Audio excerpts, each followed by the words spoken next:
got a live in topic a I want couple to talk to minutes. you about, bro. It's actually it's about an event coming up. Um, so I'm hoping you could probably plug it. Um, my good brother DJ Most Def, he got an event coming up with Akbar. Oh, the Eagle, Battle of the Eagle. Yeah, that's a Chicago staple. Yeah, Of course, I'm obligated to support yeah. that. That's a Chicago staple. The Battle of the Eagle.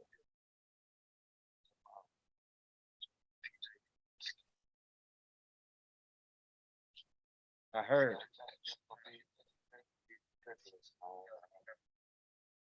I'm gonna tell you what's gonna happen big. Another announcement too.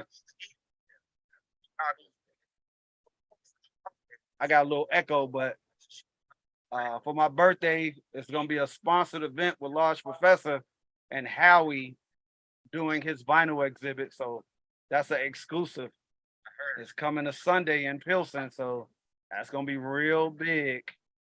So look for the details, everybody. Look for Ain't this the being live stream. Here we go. Yeah, yeah. I got a little echo, but for my birthday, the last weekend, All right. 24th and 25th. Celebrating, yep, celebrating 50 years of hip hop. And 20 years with Soul Selectors. We're also celebrating Howie as one of our biggest contributors to the hip hop scene. So, And when is this? More on the podcast on YouTube Live, which we start now. So, if you want to hear more about what's happening on the Undustry, and I'll let y'all say it again slowly. The Undustry, THA UN. DUSTRY podcast, the Undustry podcast. You will go live. You will see it live on the YouTube, but I'll catch y'all next week as we do the announcements on Instagram. But this week, we're going to start the show at 1 to 3 every Tuesday, the Undustry podcast. Go to YouTube Live. GQ, we'll catch you later. GQ. All right, later.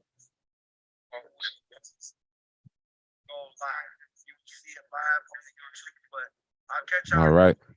Week as we do the announcements on Instagram, but this week we linked up. Yeah, we already. It's emotional like Losa, Jack. Okay, here we go. Here we go. All right. GQ. Yeah, I was hearing a lot of extra background over there. I cut it off. Don't worry your mind, boss. Shut up, man. You ready for the introduction? Or? Yeah, start the show, Jack. Okay. Here we go. What's happening, ladies and gentlemen?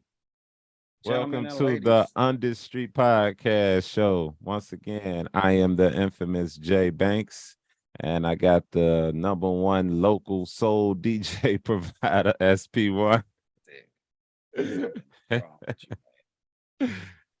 Oh, man, DJ SP1. All right. If I had my sound box, I'd be making a round of applause noise and shit. 1, 2, Yeah. 3. There we go. 1, And 2. this is what? episode What? 10. Yay. Here we go. Episode 10. All right. And we actually have a guest this evening, right? Yes, indeed. Yeah. So we got a guest this evening that's going to be showing up, and we're going to be, talking a little smack to and getting a little info in. We got a couple topics we're going to be talking about this evening. I'm going to be having my, my little club antics, my little club rants or whatever. Y'all know how that go. We're also going to have this discussion on Adidas and how slick these motherfuckers is trying to be on now or whatever. So, yeah, that's I didn't really even dig that deep into that story. I just know that they owe Kanye that $75 million. You know what I'm saying? But I ain't know that the antics and the shit that they doing now to, you know what I'm saying, I guess try to sabotage trying to give them that money or whatever they trying to do. But we're gonna get into it. All right.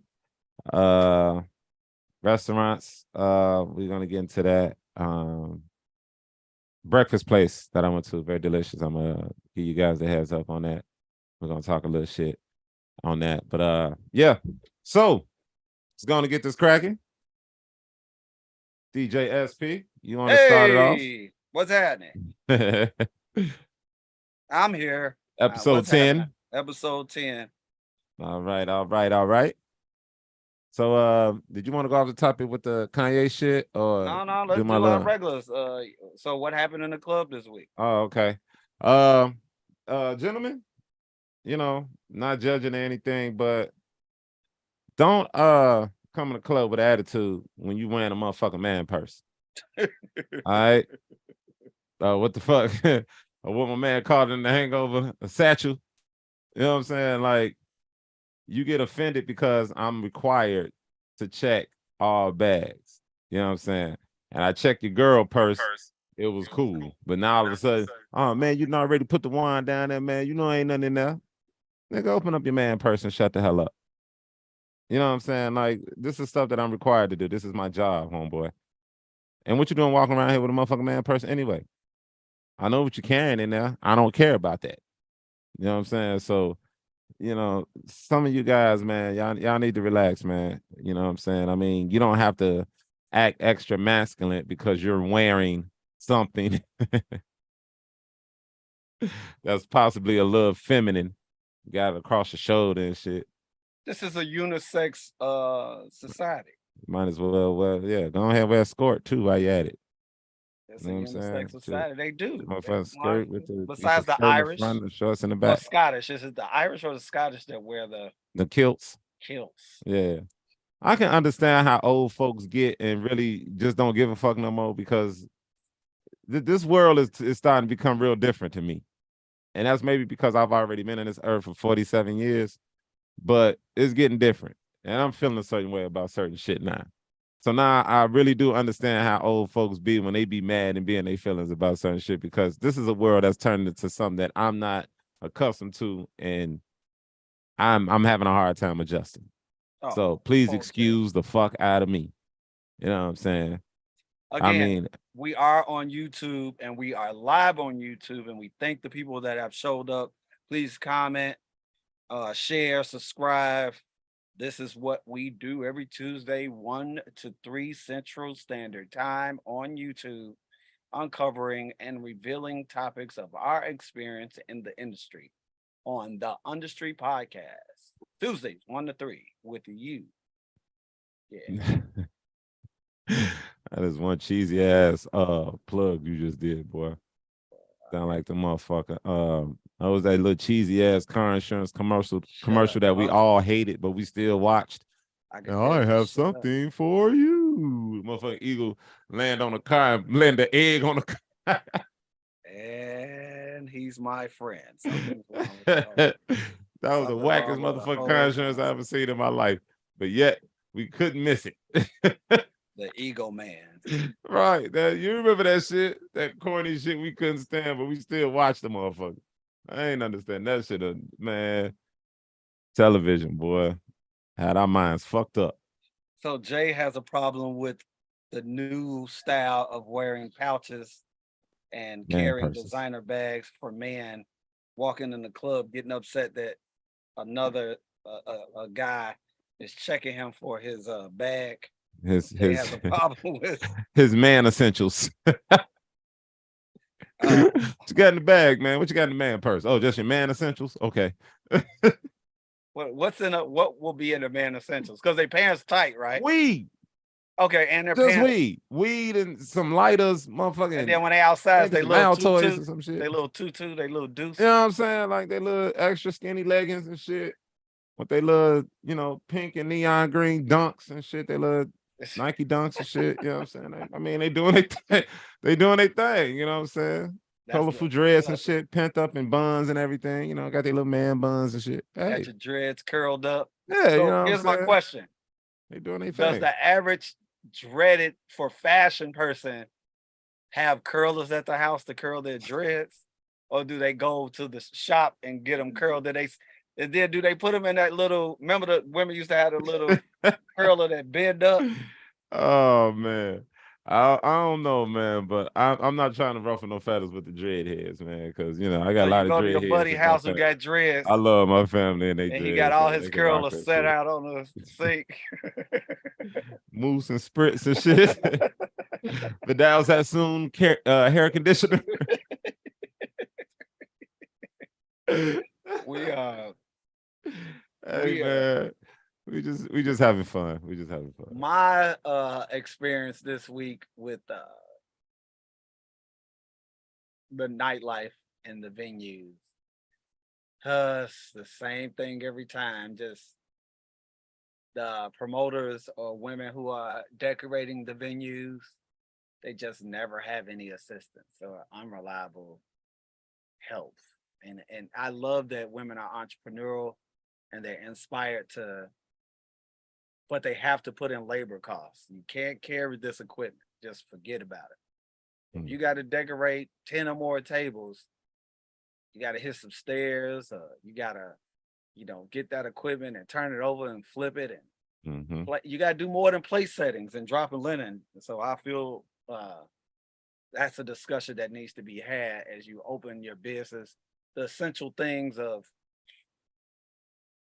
adding labor to the business you desire. I'm finally noticing a lot of PPP businesses are closing. All these event spaces and stuff. It's a wrap, B. Salons and event spaces. But I think they really need to stop trying to just shortchange and shortcut. If you're going to make a business, you got to make it, it has to be legit. You have to know what you're doing. Yeah. You know what I'm saying? If you're trying to throw an event, of course, you got to put labor costs in there. And at the same time, got to make sure that shit is done correctly. Oh, the biggest pet peeve is the miniature backdrop that's smaller than 5 feet. Even I'm 5'7". So we all got to stand there and the backdrop is here. So when they take the picture, you're the backdrop because y'all covering it. What's the purpose of the backdrop? What's the purpose of the backdrop? Right. Because you didn't want to spend over $100. Yeah, that's what I said. They have to really conduct a business as a professional business and quit trying to shortchange yourself or trying to shortchange 10 by 10. Yeah, you know what I'm saying? They really need to have a understanding on how a proper business is ran. You know what I'm saying? And stop getting pictures from your phone for your backdrop. You know what I'm saying? You have to be professional. Ladies, gents, all you motherfuckers with these businesses and these little startup businesses that y'all doing or whatever for the community or forever what y'all doing, man. Y'all still have to have excuse, right? Yeah. Have to do. Y'all really have to be a professional. Y'all really have to understand the business. I don't even understand the business as a whole as much as I should or as much, but I do. You have to conduct yourself appropriately. You have to. You have to make sure you got your business run correctly. You can't be shortchanging shit because that shows. It shows in your performance. It shows, okay, damn, she didn't know what she was doing here. Oh, yeah, she fucked up right here. Why she trying to carry all this shit in here? Ain't got nobody. You know what I'm saying? You have to be professional about your shit. Can't be shortchanging just to try to save $100 here or there. $100, $1,000, fool. Whatever. Look, they come with the bogus backdrop. They don't have labor.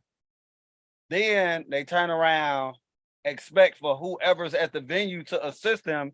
Chivalry isn't dead, but again, we've had this conversation, but I'm gonna still bring it up again. Okay. Chivalry isn't dead, but at least tip if you need a hand. Like if you need a hand and some help, 1, 2. Yeah, it's like I said, at the end of the day, it's all about being professional. Man. Yeah. You know what I'm saying? You have to be professional.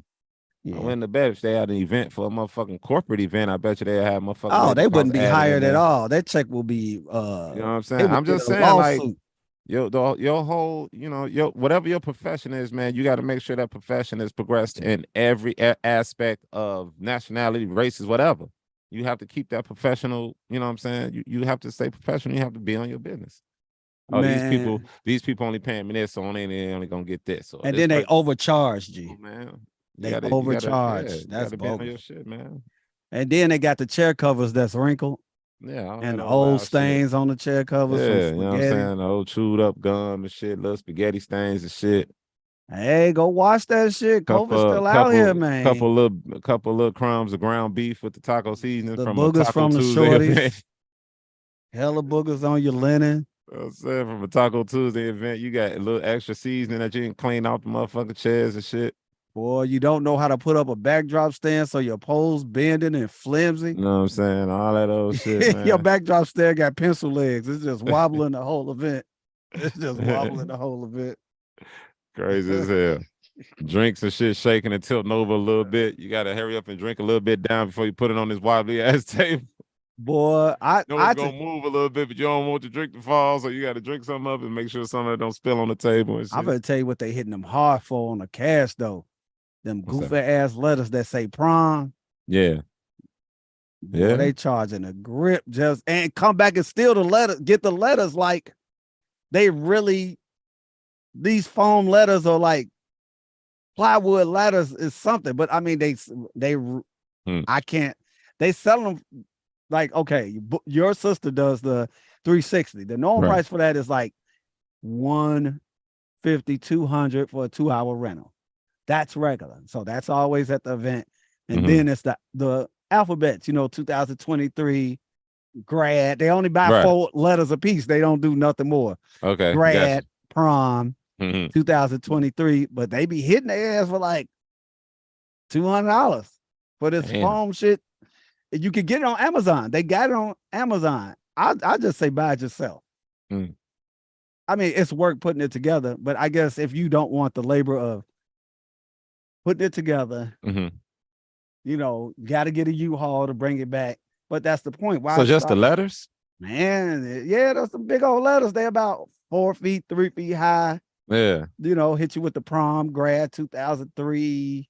What else is there? Whatever. I don't know. But I'm just saying, then they supposed to have a plexiglass on top. I tell you what one of the clients was mad about. They gave them the shit. You know how it be the laminated lights in the ceiling at a restaurant, and that piece of plastic that's real like paper thin, the one you could punch through. When we were shorties in the alley, we found one. Be like, oh yeah, yeah. They gave them one of them instead of like a plexiglass, like a. Damn. They was mad. They was like, what are we supposed to put? It'd be the candy table. They put it on there. Then the glass be ready to bust through the little sheet of. Yeah. I don't even know what they call that shit with the little ridges on it. Yeah, I know what you're saying, but damn, that's crazy. Shortchanging. I tell you, my people. And the backdrop, if you do pipe and drapery, they be trying to hit them for thousands of dollars. That shit don't cost that much, G.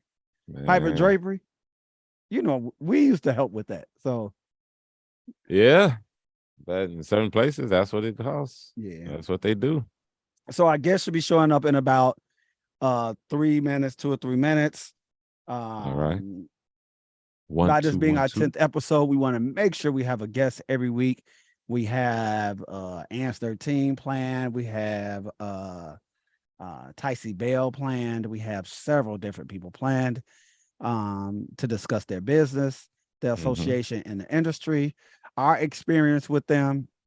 Today, she'll pronounce her name right. Well, we have Erica, who's she'll give us more detail of her job. I don't want to screw it up. She is part of what we call the CC360 grouping, which is Culture Connection, bunch of business entrepreneurial people circle. So once she comes in, I'll give her the best introduction and allow her to introduce herself before we start talking further about things. And until she comes in, let's start this Adidas talk, which she'll also consult us on her views about. So okay. Go ahead. You go if you want me. No. It's your topic, but like I said, I'm just like trying to backtrack on something. I just remember, like said, with Kanye supposed to be getting that 75 mil. Well, what I was trying to explain that he won in court. So what the fuck they on now? Adidas, y'all ain't shit. So let me start at I recently watched Air, which is the new Michael Jordan movie about basically about him getting his gym shoe deal. Yeah, but it's actually a mock no different than a 30 for 30 ESPN. It's called Winners with the Lakers, and how they even did the same thing with Magic. Like it's the same thing. Like the episodes on ESPN, that's just one episode of when they was trying to get Magic to represent a shoe brand as a shoe ambassador. So they made a longer 2-hour movie about Jordan's version of it. You know, everybody's always compared them to anyway. Mhm. But Adidas always was in that race to get a brand ambassador in the NBA. The sad part about that, though, with Adidas being a brand ambassador in the NBA, I guess they were a German company or are a German company, Mhm. like a family of people who go way back to Mussolini. Like, Yeah, and I think they was Nazi affiliated too. right. Yeah. But we sort of took it on after groups like I don't know what just happened. What? We took it on like after groups like Ron DMC, who Oh, was yeah. not sponsored till later, with like Walk This Way, because they wore the shell toes Adidas. They made it very popular. Mm-hmm. It was a prime shoe for the hip hop. As hip hop is 50 years in the making, Adidas has ride with us. Like Puma also. Puma was for the breakers. Did Run DMC ever get a deal with Adidas? I don't think Yeah, they ever. later on down the road, but initially they was just like they just It repped took it some hard. years in the making, man. I heard Yeah. because Adidas wasn't going. Yeah, right. Our guest is here, so let's wait till she Hey. comes in and view herself, and then we'll let her introduce herself. But let's continue the conversation. All right. Yeah, years down the road, they were a prime apparel in the hip hop community, Mhm. and we were happy to have them. All righty. Um, Hello. Hello, everyone. Cut your mic on for us. My mic. Oh, yeah. Oh, let me see. Can you hear me? If you're using your phone, hold on. Let's see here. All right. Hear me? I can hear you. Oh, there she is. All Give right. yourself a proper introduction, and then we'll continue joining the Understream. This is our 10th episode guest, Miss Erica. Pronounce your last name properly so I won't screw it up. Okay, Pew. Pugh. Erica Pugh. Erica I think Pugh. You're using a phone. Can you turn your phone sideways? That was easy. Sideways. Yeah. There we go. There we Oh, go. okay. All right. Look at us. Okay. People learning technology before You know what I'm saying?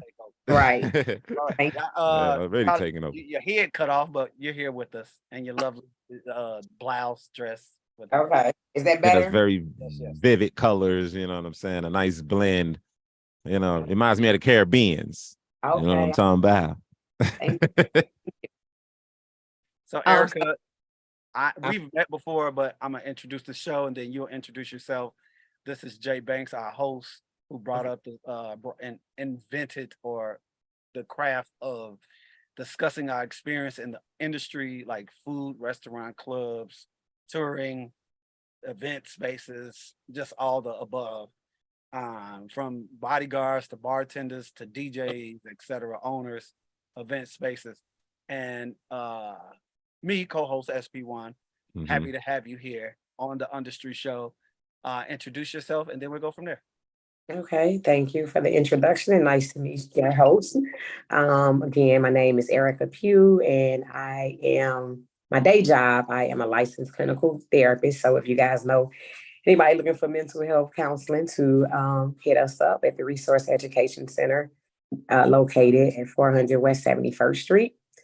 My hobbies include DJing. I'm kind of getting my feet wet and working with promoters, marketing teams. And so that's just kind of the gist of what I do every day. So turn your camera back the other way, because all we have is lips and beautiful bracelets. Oh, okay. Yeah. There we go. We enjoy your nice teeth and lips. It was a nice appeal, because it's just us men talking all the time. So thank you for that. But we want to make sure we get a full representation as you. Okay. I know many dysfunctional African Americans around me that will need your services, but we won't go forward with that, including myself. But what are some of the practices, and how long have you been in the business? Well, I have been, I have a bachelor's in criminal justice, a master's in counseling, a master's in juvenile psychology. So licensed in Illinois and Texas. So I've been doing therapy almost about 10 years now. And so I've worked in correctional facilities. I've worked in juvenile facilities, Cook County, hospitals, school systems. So I've kind of worked from 3 to 99 years old with providing services, whether that's just giving resources, talk therapy, linkage. So that kind of carries over into the DJ promotion world. So I'm able to transfer those skills as well. Oh, okay. Any questions right here? So you're not dabbling into DJing? Is that what you? I am. I had a mentor. I was taking some classes. I've done a few events. I know I'm an acquired taste, so I don't play any music that's degrading to the Black community. Okay. So I do book certain venues. So I just kind of feel like I am an exclusive for if you're looking for oldies, dusties, and real hip hop. But then COVID started. So once COVID hit, I just took a backseat to it, and I'm trying to get back into it maybe this summer. You should have been practicing. COVID was the time to practice. Yeah, that is true. But to be honest, the majority of my clients now, and even more so then, COVID really had people in a dark place. Yes. And I had an influx of clients, so I was really busy during that time with the mental health issues and believe it or not, Black people, Black men were calling in like, I need to talk to somebody. So I was grateful for that. Yeah. I'm told many a times I need help, so I can see that. We all could benefit from therapy. Yeah. Me and Jay have been friends for over 30 years, so I take the abuse of having to hear his tears. Oh my goodness. That's it. That's Man. it. Have a beer. Man. Our therapist involves substance abuse of alcohol and a little marijuana. I don't do marijuana. That's his thing. And then you see somebody with tears in their eyes and you say, "Man up, sucker," and that's the therapy we give each other. The dysfunction of the Black man is, "Man up," act like you they daddy. Oh, You know what I'm bro, saying? you can't be here with all Hey that. man, cut that weak shit out, man. Ain't nobody on that shit, man. Yeah. And then they gotta call you because they really need somebody to cry. And then say, yeah, my friends and family feel like I should man up. So I don't want to man up right now. Right. I just tell you how I feel. Hit him with that. Right. Hey man, you gonna hit this or what, man? No. Right. All right, I'm gone, man. I ain't got time for this shit. I came over here for a friend. You don't want to smoke with me? I don't smoke. What do you mean? That is true. That is true. That is how Black men typically deal with issues of trauma, is talking to their other, guy friends, or sports, or substance abuse, or And it just, abusing each other at the same time while it's happening. yep. Boy, look at your shoes. You don't have the right to talk to me like that. Oh my goodness. That is true. Oh my goodness. That is very true. Yo, So they're getting emotional right now. right. Oh, Oh yeah. Birthday Soon as a love. woman get on, now he want to start putting his feelings out there and shit. What's wrong with that? Huh? What's wrong with a man putting his feelings out there? No, none at all. None at all. It's cool. Tuck your tail now, sucker. I ain't talking about tail. It's just it's a long it ain't gonna happen like overnight. You know what I'm saying? It ain't like, you gotta remember, man, how we was brought up is that's how we survived out here. And now they saying, oh, it's okay to do this, okay is to do that. But at the same time, we was raised like, no, don't do that. Don't do that. Stand on this, stand on your shit. So, you know what I'm saying? This is worse than crack. You know what I'm saying? From people that didn't instill so much in you, from your relatives to your friends and how you act. Yeah. They always tell you, if you start crying, man, shut that shit up. Yeah. You know what I'm saying? Ain't no, what you crying like a little girl for? Everybody done said that. I've been said anytime I cried. You a girl now? You a little girl? You know what I'm saying? Like, they the only ones that can do that type of shit. That's how I was brought up. That's how we as Black men was brought up. And that's 47 years in. Okay. So Do you think there's, you know what I'm saying?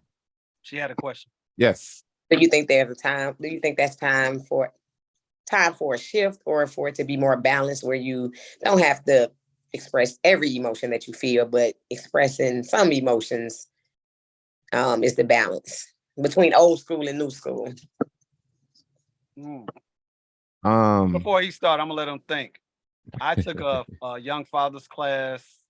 If my son is 20 now, 20 years ago, and I'll be honest. So I have a 30-year-old.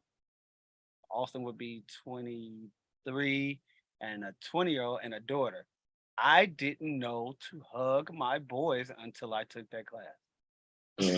Mm. Yeah. Yeah. And then Yeah. I was hugging them, and then I was like, oh, I can also, forehead kiss them and all that, but it just wasn't allowed in my years of upbringing. My grandfather, both my grandfather, one was Muslim and one was alcoholic. They did show me aggressive love, but and it wasn't abusive. But I in general, I don't remember hugs, which is good. I don't like coddling my boys, even now if they're adults, but I don't find it's a problem. But I hadn't learned to even have the ability to hug them. I didn't say coddle them, but hug them. Just be like, hey, what's going on? It's good to see you type thing. Yeah. Okay. Good. What's up for you, Jay? I'm gonna tell you, he had 2 girls before he had a boy. So no, I had a boy. oh, I you had my did? oldest boy first, Yeah, but I was too wrapped up in street stuff and everything. So me and him never really connected like that. Yeah, you know what I'm saying. We have now. We're on the road to getting there. Because like I said, he made me a grandfather. With his child, Yeah, he made me a grandfather, man. So so that's cool. That's cool. But yeah, but my 2 girls, yeah, that's something else. That's something different. My Eric, youngest I have boy. a great question for you after you finish. Yeah, go ahead, man. No, go ahead. Because I'm trying to remember what her question was to me. She had asked me something. And are you really? Oh, my question. Do you think that we can get to a point where the balance of old school tough love, in a sense, with your boys or children in general, versus now kind of incorporating having them express their emotions freely? I feel like it's gonna be, this is just how I feel, man. I feel like those type of feelings should stay suppressed to a certain degree. I do teach tough love. I do got a youngest boy. He's 11. He plays football and everything. He's a big kid, but I do distill some of that toughness in him. I let him know, how to conduct himself and everything when he's outside, when he's in the streets. I don't want him to, lamest terms, I don't want him to be weak out here, because I've seen what happened to weak-minded or weak people. I've seen it, and it's not, it's not something I want my son to be a part of, or I want my son to. I don't want that coming his way. I want him to always be able to, stand on it, have his say, speak his mind, speak his truth, and be strong with it. Well, I almost said full cap, but you really. I was gonna be like cap, but because Jaleel, that's my godson.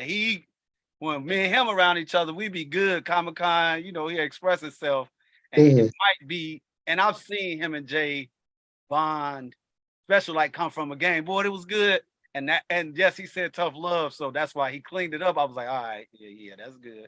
Yeah, that's my like his son his football team is in the championship. And he's excited about Jay's probably more excited than Jaleel is, his son. And then the other part not true. Huh? Not true. Here's the other part. He's upset because his son is going to be taken from the championship games to go. He's already taken. They won 3. Okay, let me explain. Erica, I'm sorry. But here come football dad. Here come football dad. Oh, that's pride though, right? Isn't that a form of love? The football dad? Yeah, it's exciting. My son, and he actually like it. I'm not making him play this game. I didn't say that. You know what I'm saying? This is 2nd year. And he reminds me on days he want, about practice and stuff. So it's not all me. Excited? Yeah, I'm excited. Because I used to play football too. Didn't really get nowhere with it, but you know what I'm saying? Just the fact that, okay, I guess I got one that's actually got a genuine interest in it. So anyway, back to football dad. They had to they had to win 3 games straight to make the playoffs. Okay. I took my son to this damn field from 9 a.m. to 2:00 p.m. I'm out there. they had to play 3 games. You know what I'm saying? They play one game, it lasts like an hour, hour and a half. They give them like an hour break. But 3 games, they won all 3 of them. We in the playoffs. And I, baby mama, oh, don't forget the trip. This, what trip? Yeah, we got to take him here and this is, and I'm just like, oh my Be more God. detailed. His son is not playing the playoffs due to Because he's going on a family trip, or it's a surprise birthday party for his stepsister. You know what I'm saying? So granted, I knew about it way before then, but at the same time, I didn't know that my son's team was gonna make the playoffs like this. So it was an exciting moment, but at the same time, I got that dose of reality. Like, yeah, he got to go on a family trip. Was I disappointed? Damn right I was. You know what I'm saying? Damn right I was. You know what I'm saying? I didn't pay these football fees. They didn't got his equipment and everything got stolen. I had to get him another helmet, which is almost $250. Then I had to buy him more cleats, another gym bag. Hey, I need something. And this was gonna do it. This was gonna top it. Everything was gonna be worth it. So again, he's going on a damn trip. And so again, this is the UnDustry. We do this every That was Tuesday. some bullshit, Erica. That's some bullshit. Hold on, That's some bullshit, Erica. Hold on, Jay. Hold on 1 minute. What? We do this every Tuesday, 1 to 3. And today's guest, Erica Pugh, is a person who does I don't know what exact services for, some people do it for men, women, families. You do, but she's here and she's Jay's expressing as he found out her career, his experience. And that's something he can book her later as she retells us and reintroduces herself as our guest today in our 10th episode. Reintroduce yourself and tell everybody what you do again so they can understand why Jay is releasing his experience. No, now he wants his kids to suppress. Erica Pugh, a licensed clinician. I provide mental health services for youth, children, adolescents, and adults. Also provide psych evaluations and assessments, as well as group counseling. So we address anything from trauma, depression, anxiety, substance abuse, family issues. Believe it or not, I get a lot of couples, like marriage counseling and premarital counseling, and couples that's been together for years that's experiencing difficulties. So just kind of whole gamut of the family, the Black community, from, like I said, from 3 to 89. Okay. Right. I do ads for the show like every 30, 20 minutes, and I don't want people to forget what we are, what we do. And because you're our guest and we're excited. Our first guest on our 10th episode of doing this. Okay, thank you. So we are truly grateful for that. Thank you. Now back to you. Okay, so you said that you prefer your children to suppress some of their emotions, or your son, because he could come off or be seen or taken advantage of by the world as weak-minded if he's too emotional or expresses emotions. Mm-hmm. That's you want you to answer. That was a question. Oh, no, I answered. Yeah, she broke down everything I just said. But she said that, I'm like, yeah, yeah. It's always right. I said that. I might have a problem hearing you because the sound. Okay. Okay. How about now? Let's be over here with his technical situations over here. So. All right, till I cut it back up so you can hear it. All right. Go. Ask him one more time. Okay. Okay. Get the clarity of it. All right. Can you hear me okay? All right. I got you. Okay. All right. So I think that a lot of people specifically echo. Test 1 2 3 mic check. All right. Yes, I can hear you. I can hear you. Okay. There's about 60 to 70 emotions, right? And so boys and men do express emotions. It's typically anger, aggression, mad, so those are emotions that's being expressed. So are you more acceptable to him expressing those emotions versus sad or somber or excited? Just the various types. Because we look at emotions like it starts with yelling and ends with crying. And that's a small scope. Okay. preferably, I would like to keep his anger and stuff like that kind of suppressed. You know, it can be expressed, but I need that side a little more suppressed.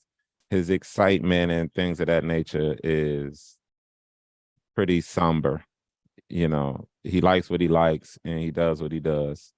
You know, he does smile. You know, he's a cool kid. You know what I'm saying? But like I said, what I try to put in him is just to make sure he knows his boundaries and make sure he knows his surroundings and where he at, you know. And sometimes the emotions that he expressed, like sometimes it could be a little exciting and stuff like that. I try to keep that at a minimum, like pay attention to where you at, watch what's going on, have a good time. But hey, you know, I'm not gonna be over here looking over your shoulder all the time. So you gotta learn to do this shit. You know what I'm saying? So that's what I'm more basis on. Like I said, I'm anger. I'm not really for the anger with him because like I said, I'm trying to show him ways of conducting himself differently from that. Like there's ways of expressing yourself besides showing anger and showing that, you know, so on that side. We know you got that side. Everybody know you got that side. You know, let's show a little reasonable. Let's show how you can be reasoned with. You know what I'm saying? You can have a sound mind. You can have a conversation with somebody that you may have an issue with. And this is what I'm trying to teach him now at 11 years old. And it's hard as shit right now, Erica. Oh, really? Why is that? I understand. Yeah, he's young. You know what I'm saying? I still got to remind this boy to take a shower. Right. Yeah. If I don't tell him in 2 days, he's not going to do nothing. Okay. And then when I ask him, hey, when did I say you had a shower? He'll tell me that Monday. Man, it's Thursday. You ain't think in your head, hey, maybe it's time for me to change these drawers. Right. Right. Yeah, this is my this is what I go through with him. So it's a challenge, but I understand. And like I said, that's a part of me. So I got to make sure he gets some of it. He ain't gonna get all of it, but get some of it. Erica, do you hear echo? No, I don't. Very good. Okay. What was the difference with your daughters, you think, in child rearing practices? Yo. Yeah. Of We know course. what man do since he in his emotions. I'm handing him a beer. we, you know, I gotta calm him down. I don't want him to start crying on shit. Right. Don't turn this into something that ain't. This ain't Dr. Phil. She Evangela. What's her name? Evangela? Ayana. Who is that? Ayana. Ayana. Oh yeah, this ain't Ayana. I'm scared to talk to her, man. Her gonna end up fighting. Some of that shit, I'd be like, girl, who you talking to? Erica, you are better because she'll be like, baby. I don't know, man. I have to agree with that. She is so politely. She be like, right, baby. like It's not anybody's fault that you're damaged. You know? Right. You looking over there at your publicist by the camera, man. Hey, man, you hearing this shit right? Is it me? Yeah, I'm about ready to slap shit out of her real quick, man. Call my big sister to come at her. You know what I'm saying? Like, hey, do I need to make a phone call? Shorty tripping over here. Yeah. Go ahead. The question about the girls. Okay, my girls. All right. My girls is definitely a little different. Honestly, I got a soft spot for them. I'm a sucker, and I guess it just comes from me knowing how everybody treats they women. You know, my uncles, they wives, my grandfather, his wife. You know, you take care of them. You know what I'm saying? No exception to the rule. You take care of them. You know what I'm saying? Make sure they're good. Make sure nothing happened to them. They come at you with a problem. They point out what the problem is. You go fix that shit. You know what I'm saying? That's basically how it was. You know, so when it comes to my daughters, I my oldest one, she's 19 now. So I've, talked to her. She introduced me to her boyfriend for the first time at my grandmother's funeral. Yeah, I'm gonna make a comment. That was a lot of mixed shit going on that day. Let me make a comment. It was a lot Hold on, I had a lot of emotions that day. That day, okay. Boy. Erica, I got a question, and this is it's kind of sexist. She is a pretty girl, so she's probably used to instinctively using her femininity to have a way. So she uses his grandmother passes to introduce. She brings the boyfriend to the funeral, so he doesn't have time to process or even question a young man because he's the main. He's reading the obituary. His mind is on family affairs. I thought that was smooth of her. I was like, oh, really, nigga? He said, I thought that was on smooth. her. I was like, oh, shorty, you got her. No, And he reminded me of a young shit. version of you. That was no, some whole shit. it What? had What if it Never. had nothing to do with dad and she wanted her boyfriend there for support for her grandmother's passing? Yeah, all right. Yeah. I mean, Yeah. She know how her father is. That was a And Buddy would have been that shut was down. that was a checkmate. That was a check. That was a good move she mate. That made. was a good move. This is the first time I could bring it up because the funeral was probably about 2-3 weeks ago. About 2-3 weeks. Yeah. And this is the first time I could bring it up, but I was like, ooh, she was smooth. She got that from her mama, G. That was a good move. That was smooth. Your mind was too occupied because he Yeah, would it have was down everywhere. any other time. I know he would. I would have shook him down. okay. But you still can do that. Done that since then? Huh? Has he met you and you gave him the fatherly questionnaire since then? Nah, we've talked briefly. Like I call my daughter and I'd be like, "Where you at? How you doing?" And she'd be like, "Oh, I'm over here at Anthony's house or whatever." So I tell myself what's up and how you doing. He was learning how to drive because I've always known of him since like a junior in high school. Okay. But I've never had the opportunity to like see him and talk to him actually on some one. They're high school sweethearts. Yeah. Very Yeah. Like I think maybe their junior year is when they kind of linked up. I'm not too sure. But he's in college now and she's on her way. Okay. So, he might not be that bad. I mean, overall, he's cool. You know, I'm not gonna Let's run up on him. Yeah, I'm not gonna do all that because he's not and in my opinion, from how he talk and how he carry himself, he's not from that era. They stay out in Evanston. Okay. You know, he was a football player in high school, wrestling team. Now he wrestles in college. You know, he seems to have a pretty good idea on what he want to do so far. But I think my daughter's just kind of wrapped up in the whole, I don't want to say love right now, but she, you know, she's wrapped up with this. She wrapped up in this dude. And he seems a little more, he's cool with it, but he has a more, how can I say, his demeanor is just a little different. He rocks with my daughter, of course. But like I said, I think, you know, since he's now in college, I think he's just a little more, let's just say focused, a little more focused on the college and the wrestling thing, man. I'm gonna just say that because I can't get into real detail because like I said, I haven't had that one-on-one with him. This is just me speaking to him and me actually seeing him during my grandmother's funeral and stuff that I'm catching on, you know. So I don't, you know. Okay. So you didn't meet him at prom or graduation or Nah, I didn't. I didn't go to my daughter's prom. That was during COVID. Okay. No, I don't think it was during COVID because she graduated. No, it wasn't during COVID. When she graduated? I can't remember. It was in June. It was 18. Last year. 2019. That's COVID. Was it 19? Yes. No, 20, because she 19, 17. Yeah, that was like 2020. I'm sorry, 22. It's still COVID. That was still COVID with us for life. Yeah, but it was still, I mean, you still can win. I didn't go. I was at work. Yeah. Got it. Yep. I'm not Erica, welcome to the UnDustry. Yeah. we just had a whole situation So not right changing now. the subject, I have questions for you, Erica. Outside of your profession, Okay. clearly your social life has you interested in the cultural part of becoming a DJ. How was that introduced to you? That's a good question. So, to be honest, if I had to think back, I think You was a party girl out there popping that thing. no. I'm about to say, I'm making sure I get this visual of this face and everything because I'm looking forward to this Freaknik documentary on Hulu that's coming out soon.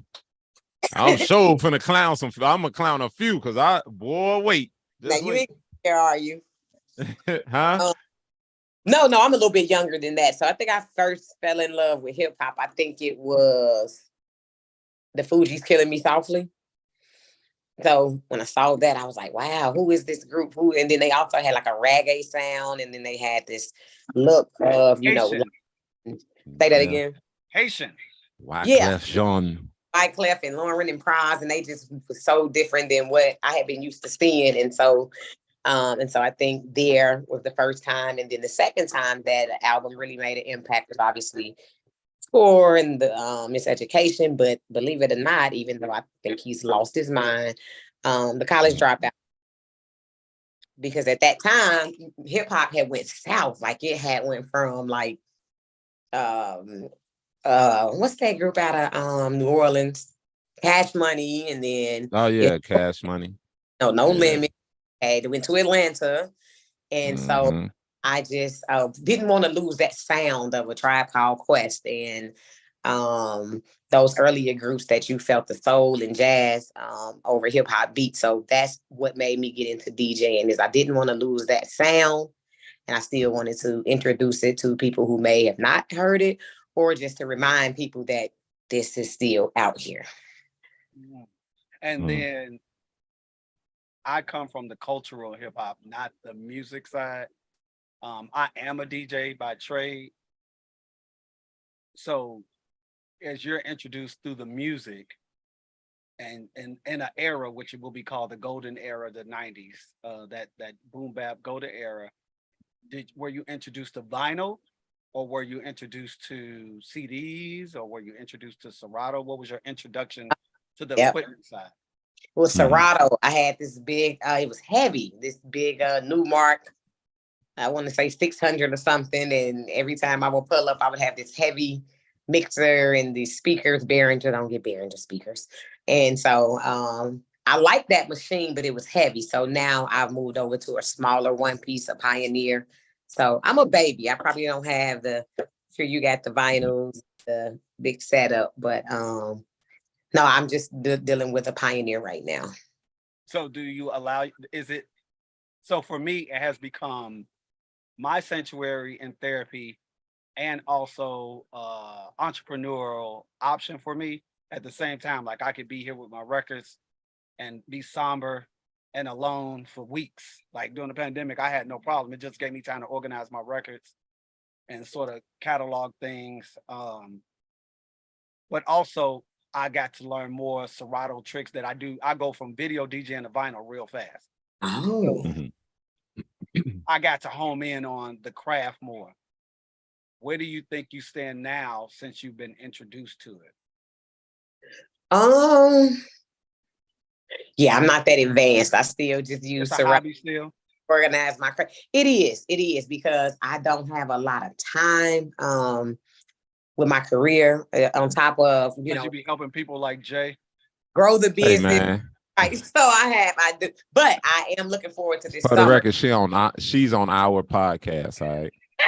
Oh, she's a guest here. I know, but you're an example of the people she helped. I'm not an example of people she helped. We are an example. Look, that's why I gave you treat me like a patient right now. That's what he said. That's what I saw. She was like, well. Tell us what's wrong with you. Hey, we're not doing that this evening. We're not doing that. Hey, dysfunctional black man, express yourself. We're not finna have black man therapy on this show. She already done judged Kanye in front of us. He's a yeah. I would do. Yeah, I don't. Yeah, no, I think his music is good. I think his music was really good, and I think that I'm gonna tell you like this. I like Kanye even right now. I like him more than I liked him like beforehand. He's going off the deep end and it's working.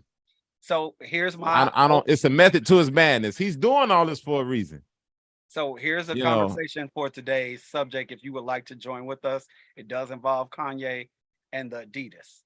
Right now, Erica, Adidas they had his accounts frozen because they owed the money from the shoe apparel or the multiple apparel deal that they had with him. They owed him $75 million. So they wind up having to unfreeze the accounts to release the money.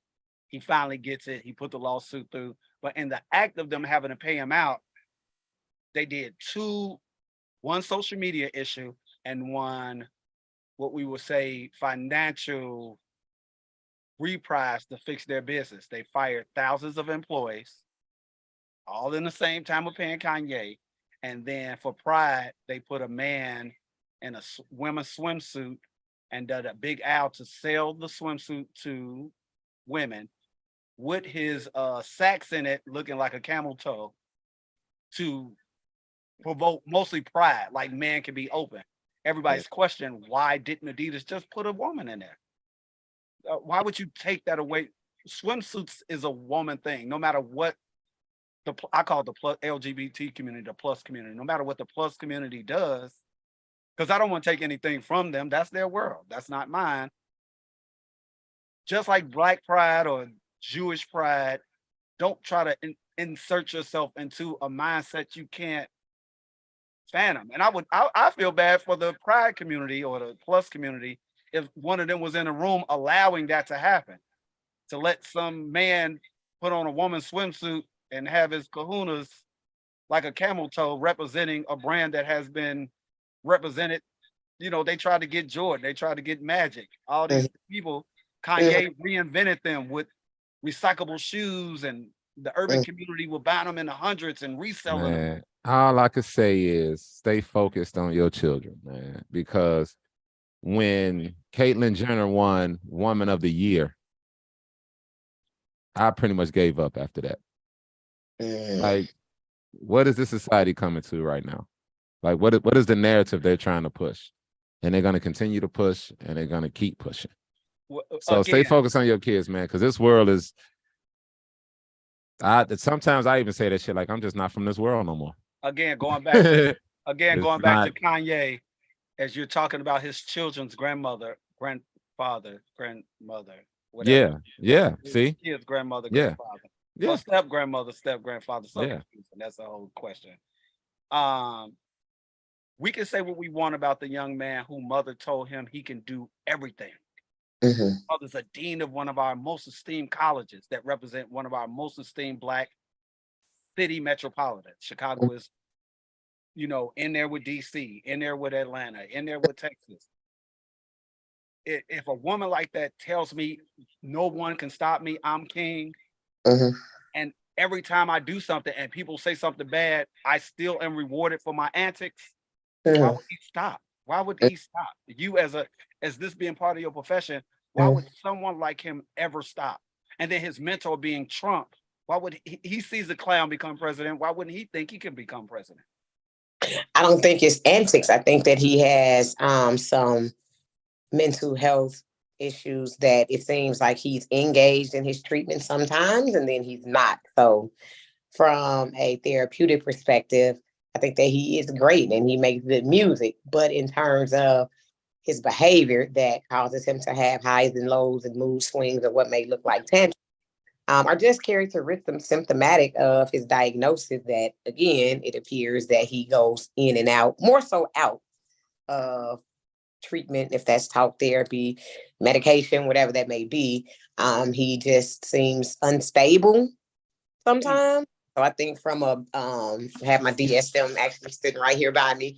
I think that he could be so much more, I guess the word I would look for is mentally healthy if he were to sit down and take time and focus on treatment. So greatly said. I think he needs to go see Dr. Sebi's island. He need to go to Dr. Sebi now. Whether it is naturopath or if it's Western medicine or whatever it may be, it's something. I mean, then about him being that rich, when you make it to, that place, you almost feel like that's the direction I was finna go with you. That's the direction I was finna go with you. How do you, as someone doing unconventional social standard, economically, socially, resourcefully, and his time, he's doing things that are not of the norm. He's doing what Elon Musk does. He's doing what Donald Trump does. He's doing what Zuckerberg does. He's not living a regular life. His children are living a regular life. And he's sitting up there, he's showing like, see how I do what they do and see how y'all do me. That's basically what I think he's. So before he ran for president, he made an announcement about him buying those 300,000 acres in Iowa. Oklahoma, Iowa, one of them. Mhm. But in the act of doing that, he's building houses for orphans and homeless people. Mhm. Now, his factory also is there. His production studio is there. What black man we could say has done that? Right. So how is he supposed to have? I'm not. Let's be clear. I'm not defending him or anything. I'm just saying facts. Long live Kanye.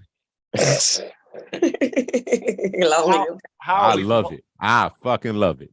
How are we Anyway. supposed to expect for him to have conventional, civilized, middle class thinking when he has Dr. Claude Anderson concept behind him, Kardashian's financial social behavior behind him? His mother told him he's a king, nothing can stop him. He keeps proving Jay-Z to Diddy that he can compete in their reign. You know what I'm saying? They've always yeah. put him down, and he outshows them or they wish they would have kept him on longer. You know what I'm saying? Even On the when real. him and Jay-Z were having problems and he was reaching out to his brother, that was a mental moment. He was at a public concert like, don't send them boys after me. I love you, Jay-Z. Yes, he's having a breakdown, but these people used him and deceived him for his talents. And then the moment he turns into a human, he looks insane because he had genius moments Or and you used him for he a genius. turns into a powerful genius.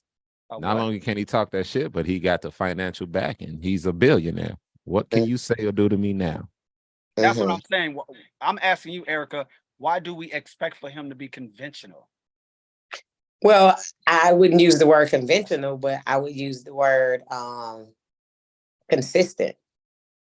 And so I think that Kanye will say the sky is blue, and then 5 sentences later he'll say, but it's purple, and I can say it's purple because I can do that, right? And so with him being powerful on a platform, I think it's important. Like, listen, he can be two things, or he can be three things, or four or five things. So it's not like because he is a philanthropist and build houses and communities for families, that still doesn't mean that he makes inflammatory statements about the Black community, right? I'm not even going to touch the Jewish thing, but he says things about what he said about George Floyd, and then he'll put the White Lives Matter shirt on, and then it's, hey, Black community, Kim won't let me see my kids. I need y'all support. So he wavers with when he wants to reach for the Black community and look for our support, and then you'll see him again. I don't know if he's married to this lady or not, but kind of arm in arm with this woman. Ukrainian. A Ukrainian chick? Ain't that war over there? And she looked like Kim now. He done put her body together like he did with Amber Rose and Kim. I wish I could do that. No front. I'm not into plastic surgery, but I wish that once. Here's a statement I'm going to say. When Kanye did that, they say, don't get married in this era without having 25,000 in your savings, because it's so many financial hurdles in the marital urban Black diaspora that if you enter broke, you're gonna stay broke. meet a cap, a staple, or obstacle. So as somebody who has relentless exposable cash, if it's liquid or whatever, he's able to just be like, I want my woman to look like this. So for you to be with me, I need you to have a bubble butt and some apples on top and look like a universal golden woman made of plastic. I think he has the right to do that. Right, he does. But I think for the Black community, he does. I don't agree with his ability to reach for us and put us on the shelf, and reach for us and put us on the shelf. We just don't accept it. We can't be stupid. Say that again. We cannot be stupid. We just don't accept it. We be like, no, thank you, buddy. Why don't he just go find a woman so he won't have to put all that into her? It's all type of women out here. You find a whatever he paid for to get this woman a fat butt or titties or whatever, you can find that. You ain't got to put that on you. I don't know. No, I mean, plastic surgery is plastic surgery. For words. No, I'm just saying, plastic surgery is plastic surgery, but I'm into natural. You can't tell me I can't find a woman with a fat ass out here. You can't tell me I can't find a woman with some nice ass titties. You can't tell me I can't find a woman that's light skinned with green eyes. You can't tell me none of that shit because I know I know they out there. So if I get a woman, why would I want to change her features when I'm already drawn to her? So if I like her and I love her and I rock with her, why would I want to change He her doesn't up have all the of a sudden? confidence you have, so he has to I use don't what even he think it's has. about I don't know what Kanye with the relationship thing. I don't know. I just like his antics, and I just like the fact he from Chicago and he's a millionaire. So Okay. Erica, and he's a genius with the music. I fuck with his music. I don't think rapping part, I don't really rock with him with the rapping, but his music, his production, what he does, genius. I'm not gonna deny that from him. Erica, outside So of your profession, as we're an hour into our show and you being our 10th episode guest, we want to thank you first. thank you so much, Erica. You're welcome. But share with us, not asking your male type, where you are in your life. If, as Jay said, he could he should be able to get any kind of woman he want anywhere. If you can get any kind of man you want anywhere, and they had lacked a percentage of this, but have these characters or features or whatever, or financial state, finance, looks. That sounds like the 80-20 rule, What's right? that? Share. Ain't that what Tyler Perry did? The little 80%, 20% rule or something? Somebody share. I don't know.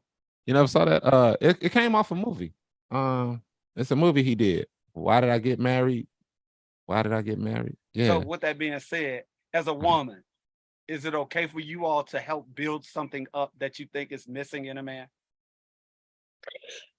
I think that women fall into that all the time, and we fall into that, and the results are almost never what you expect or in the time frame that you expect, because I think that when people are ready to change, that's when they do it. So you're saying the nesting that a woman gives with her motherly or feminine instincts doesn't give a lifetime of improving a man? Oh, well, you mean in the role of mothering or a relationship? No, just you find someone to date. Mhm. Like Kanye has found someone to date.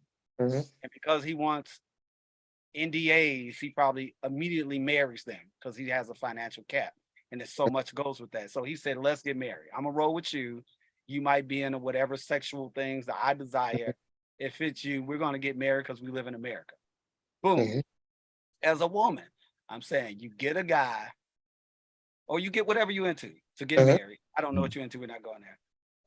But you find a mate, and you're saying, but they're missing financial security, or they're missing when y'all go out in public. He don't know how to put on clothes. he could be a mama's boy. It's several things. Do you have time to, as you, modern woman, professional, do you have time to help meet the relationship standard you desire and he desire? I'm asking. That's an upfront question. I get the question. I hope you got it, because I ain't getting none of that. It depends on. It's just you didn't He hear broke down a whole. Okay. Damn. Yeah, You need to write a book.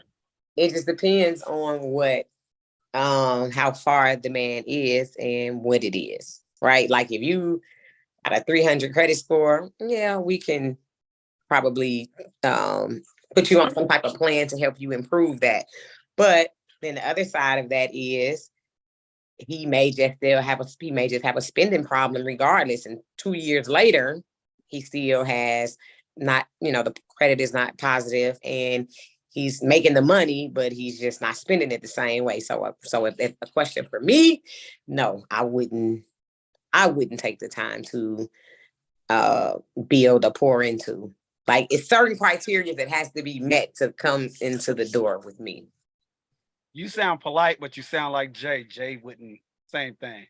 He'll go out. Jay ain't. He said I was too elaborate with my question, but you sound like Jay, but polite. Jay, we can go out, but I ain't got time for that shit. Yeah. Hold on. Wait. What I just missed here? What I sound like? Who? I you do sound that? like her. She said it politely. That would be your response. It in the long haul of building. I mean, I'm just in a position where it's little things right now that's a little more important than relationship status for me right now. That's why I'm single. I can't put something. I got too much on my plate, man. I got stuff going on, so I can't. I was just, why is this shit steady coming at me, man? You can't We play ain't no talking game. about your kids. We ain't talking about your kids and what they do to you. We ain't talking about your emotional standpoint on I shit. said, Everything just steady coming at Jay, man. okay. Okay, I don't mind. I asked Erica a question. That was polite, wasn't it? I think Yeah. that was amenable. Yeah. Have Jay ask you some questions then. He already know. He just probably ain't in the mood. He smokes so good, he get laid back and want to crack jokes. That is not true. That is not true. Okay. Even though I do smoke, but yeah. So you're saying if a woman came your way that had the criteria, you would be open, but if it requires a lot of time of building and showing and teaching, you just don't have the capacity for that right now. Yeah, like I said, right now, I'll be 47 years old in a couple of weeks. You know, I've been married. I was married for 15 years. You know, it had its good moments, it had its bad moments, and I had my worst moments. So I just feel like if I'm ready, when I get ready to step into that realm again, to status of relationship, maybe possible marriage, whatever the case may be, I got to make sure I have some things in order and some things running correctly before I indulge in that, because relationships, it's work, it's time. No matter how old you are, no matter how much experience you have, you do know that, you know, relationships is different. You got to put that time in, you got to put that work in. You know what I'm saying? You got to spend some time with that individual. You got to get to know that individual. You know what I'm saying? Even on days when you don't want to be bothered, you have to be bothered. You know what I'm saying? So it's a lot that comes with relationships, and that's just through my experience personally. Like, I know what it consists of because I was in it. I fucked up a lot of relationships. I fucked up my marriage. You know what I'm saying? So I know a lot of do's and don'ts, but at the same time, I'm still trying to figure out. No, I ain't gonna say I'm trying to figure out. I just know what I got to do, so I know how to handle the do's and don'ts better. You know what I'm saying? So that's what I meant.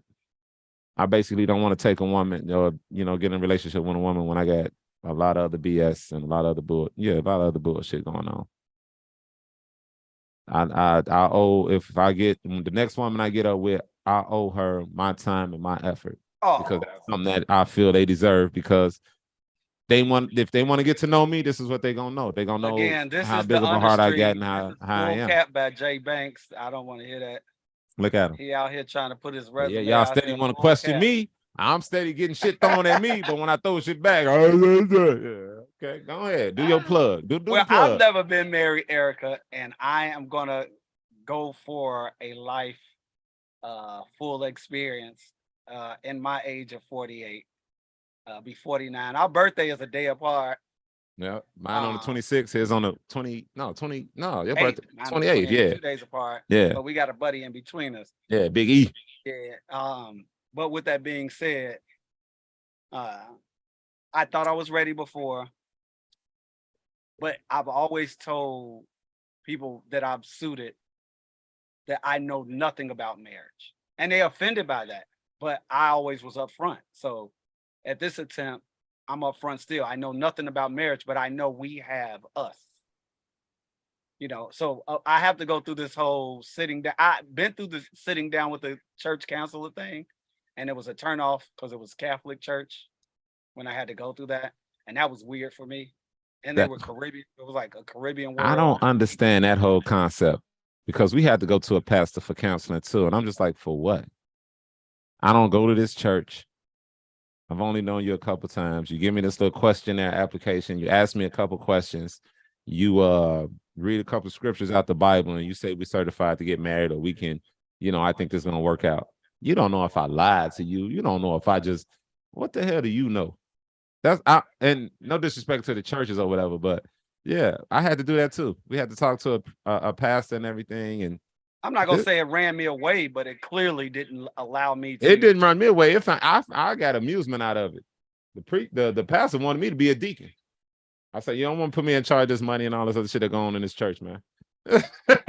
you don't want me in this, straight up. And I was still kind of young too, so I still kind of got that street mentality. And this pastor come out to church, he giving out 20s to the females, the little girls and the young women, he passing out money. I'm like, this a pastor passing out money like this? How you doing that, and why you doing that?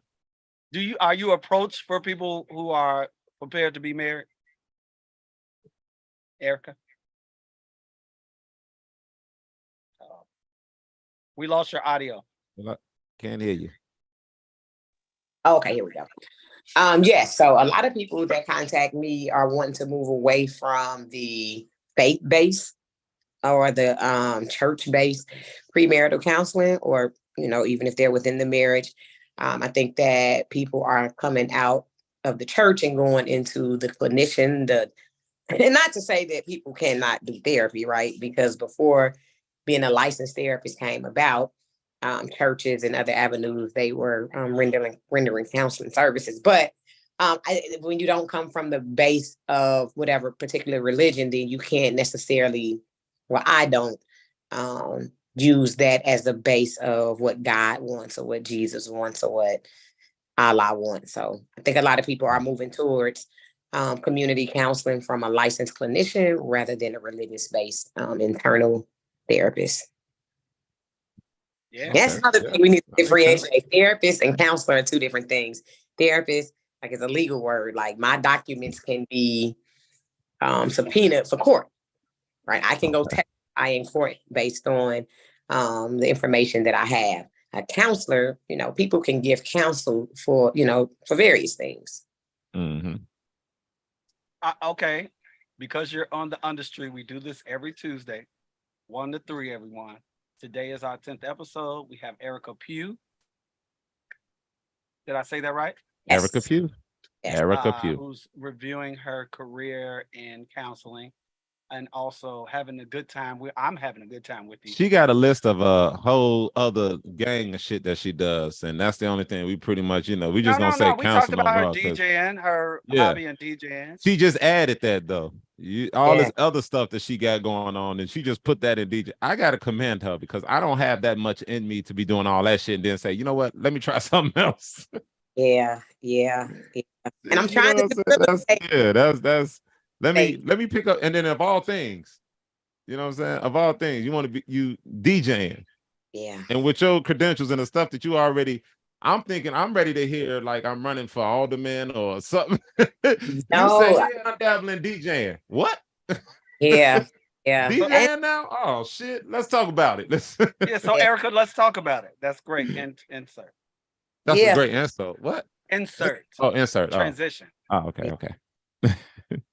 I mean, I think that as if the I'm trying to get my feet wet in real estate. So with real estate and being a therapist and DJing, again, they're all kind of, you have to have the same skill set, which is understanding how to work with people, how to actively listen, how to ask the right questions. And I think the biggest issue for the Black community, from what I see from a business perspective, is we get this idea and we can perform, we can carry it out, but we just don't do the next level of professionalism, meaning filing taxes for your business, making sure that your business credit, keeping your personal and business separate. I think that we just kind of get an LLC, get a Zelle, get a T-shirt, and we in business. That's hurting us across the board. Get that credit up, and you can live off your business. You ain't even got to live off your personal assets, man. I'm learning that because I got an LLC, and I'm learning as I go. I've been reading up on, it's a lot of stuff you can do that these white people ain't been telling us. Right. A lot. I'm like, okay, I can do this. Oh yeah. Right. LLC, S-Corp. Oh man, listen. Hey, we learning some secrets, and because we learning, they more advanced than us. The stuff that we learning now, they already know, they already been a part of, they already used, been there, done that type shit. But I'm learning. Ooh, trust Eric, I'm learning. Yeah. You don't learn. I can't wait. I can't wait. I'm gonna tell you like this. The moment I get married again or whatever, hey, boy, my shit gonna be a little different. Okay. My marriage gonna be a little different. Once I figure this shit out, once I learn how to, But we're not into it. And what I mean by that is some people are okay with working and getting their pension and 401k and retiring. So I think that it's important that when you're picking somebody to understand what their role is. Their role may not be to support your business or to do your books or to promote or market. They may just want to go to work and, have a safe insurance and retirement plan. Yeah. And like I said, I can't knock that because like I said, I'm in that same boat. I've been working. I've never, you know what I'm saying? I've never had like a real business. So I've always been taught to work. All my uncles, all my like I said, I was raised around, you okay, you might as well say men. You know, we work. We brought, they bring the money home. Women take care of everything else. Here, take this money, get my little money for food or drinking or whatever I'm gonna do for that weekend while I'm off. But that was basically the norm. And that's Right. how I looked at it when I got married. I figured this is what we do or whatever, but found out it was a whole lot more.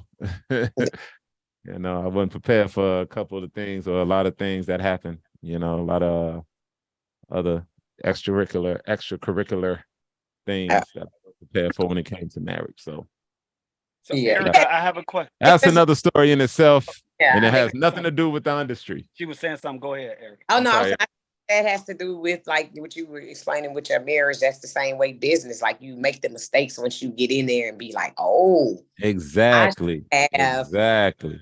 it's this way. Oh, I should have had an attorney. Yeah.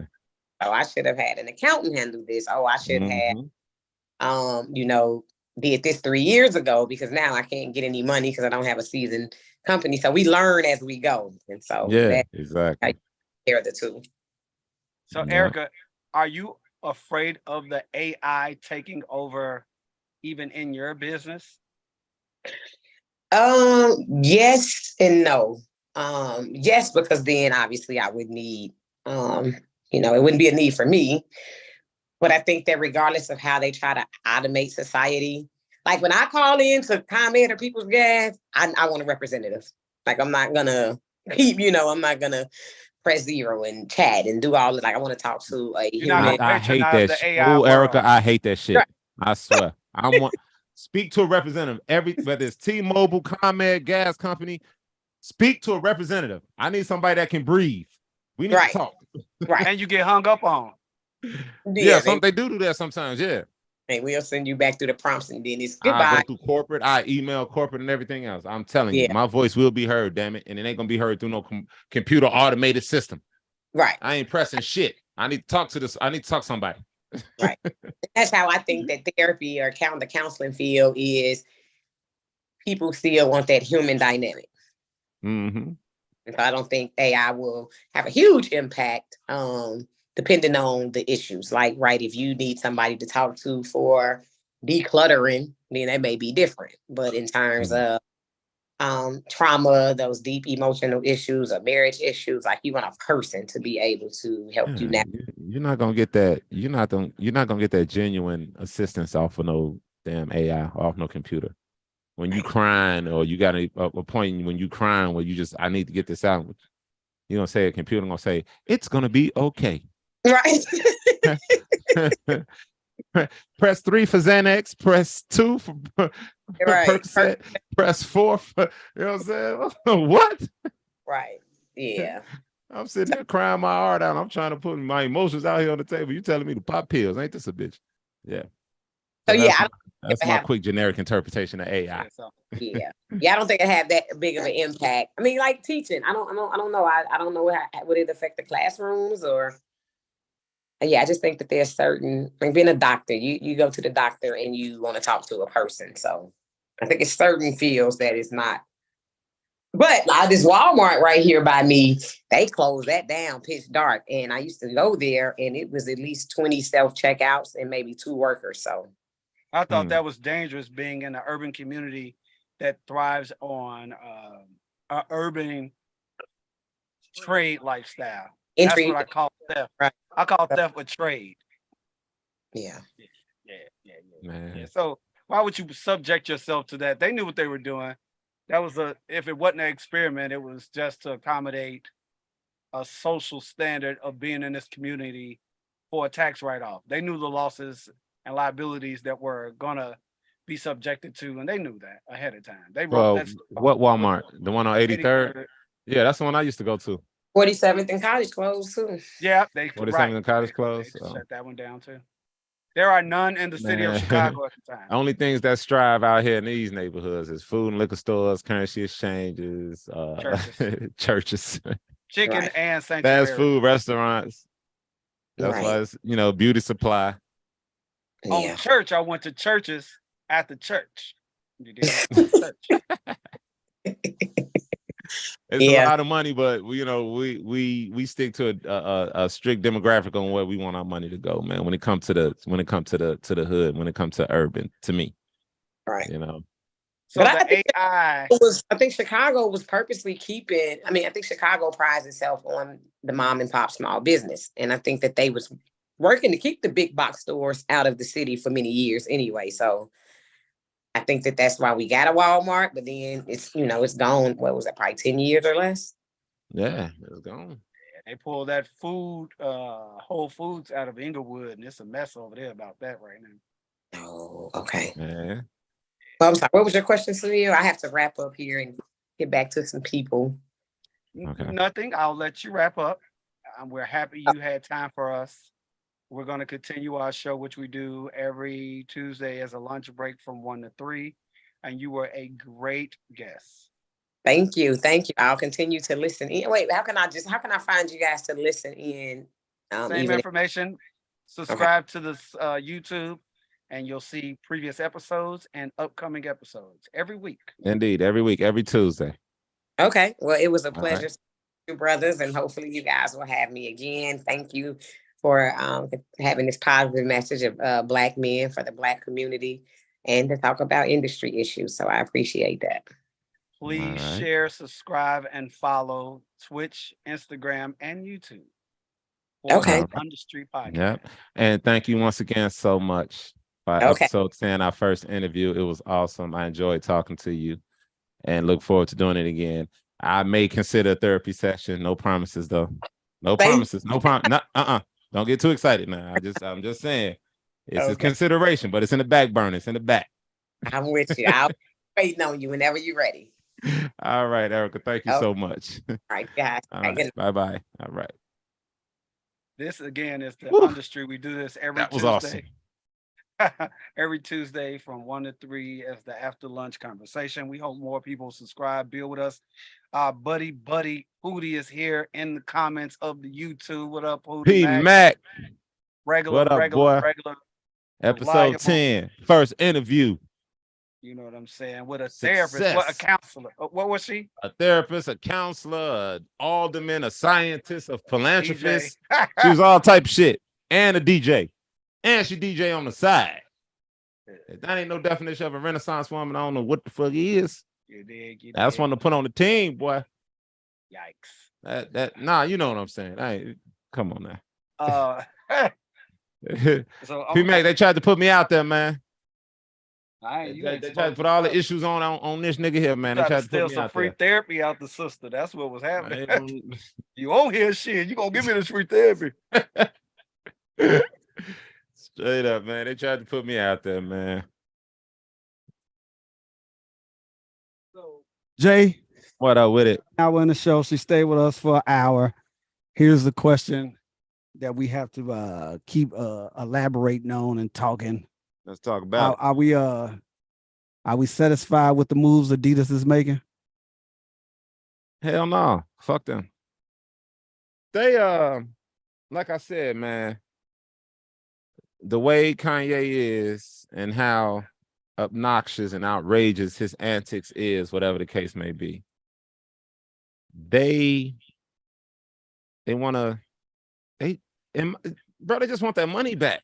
They trying to figure out a way to get that money back by any means. If they want to tap into the gay money, which that's what it's all about, because it's a well organized community, and they're gonna look out for themselves. I mean, not themselves, but they're gonna look out for their people. They are, and I'm gonna tell you right, the LGBTQ. You know what I'm saying? Don't fall for it. No disrespect, but they're moving like the people in the civil rights was moving. They will ban you. They will ridicule you on social media. They will destroy you. And with that word, as Pootie just said, Jay, you need Jesus. Pootie said that in the comments. Real shit. What you think? Okay, what am I missing? Cut that phone down so we can get the echo out. This is what you're missing. Watch this. This is what you're missing. we have to allow people be themselves. We know that they're pillaging upon us to try to get our dollar.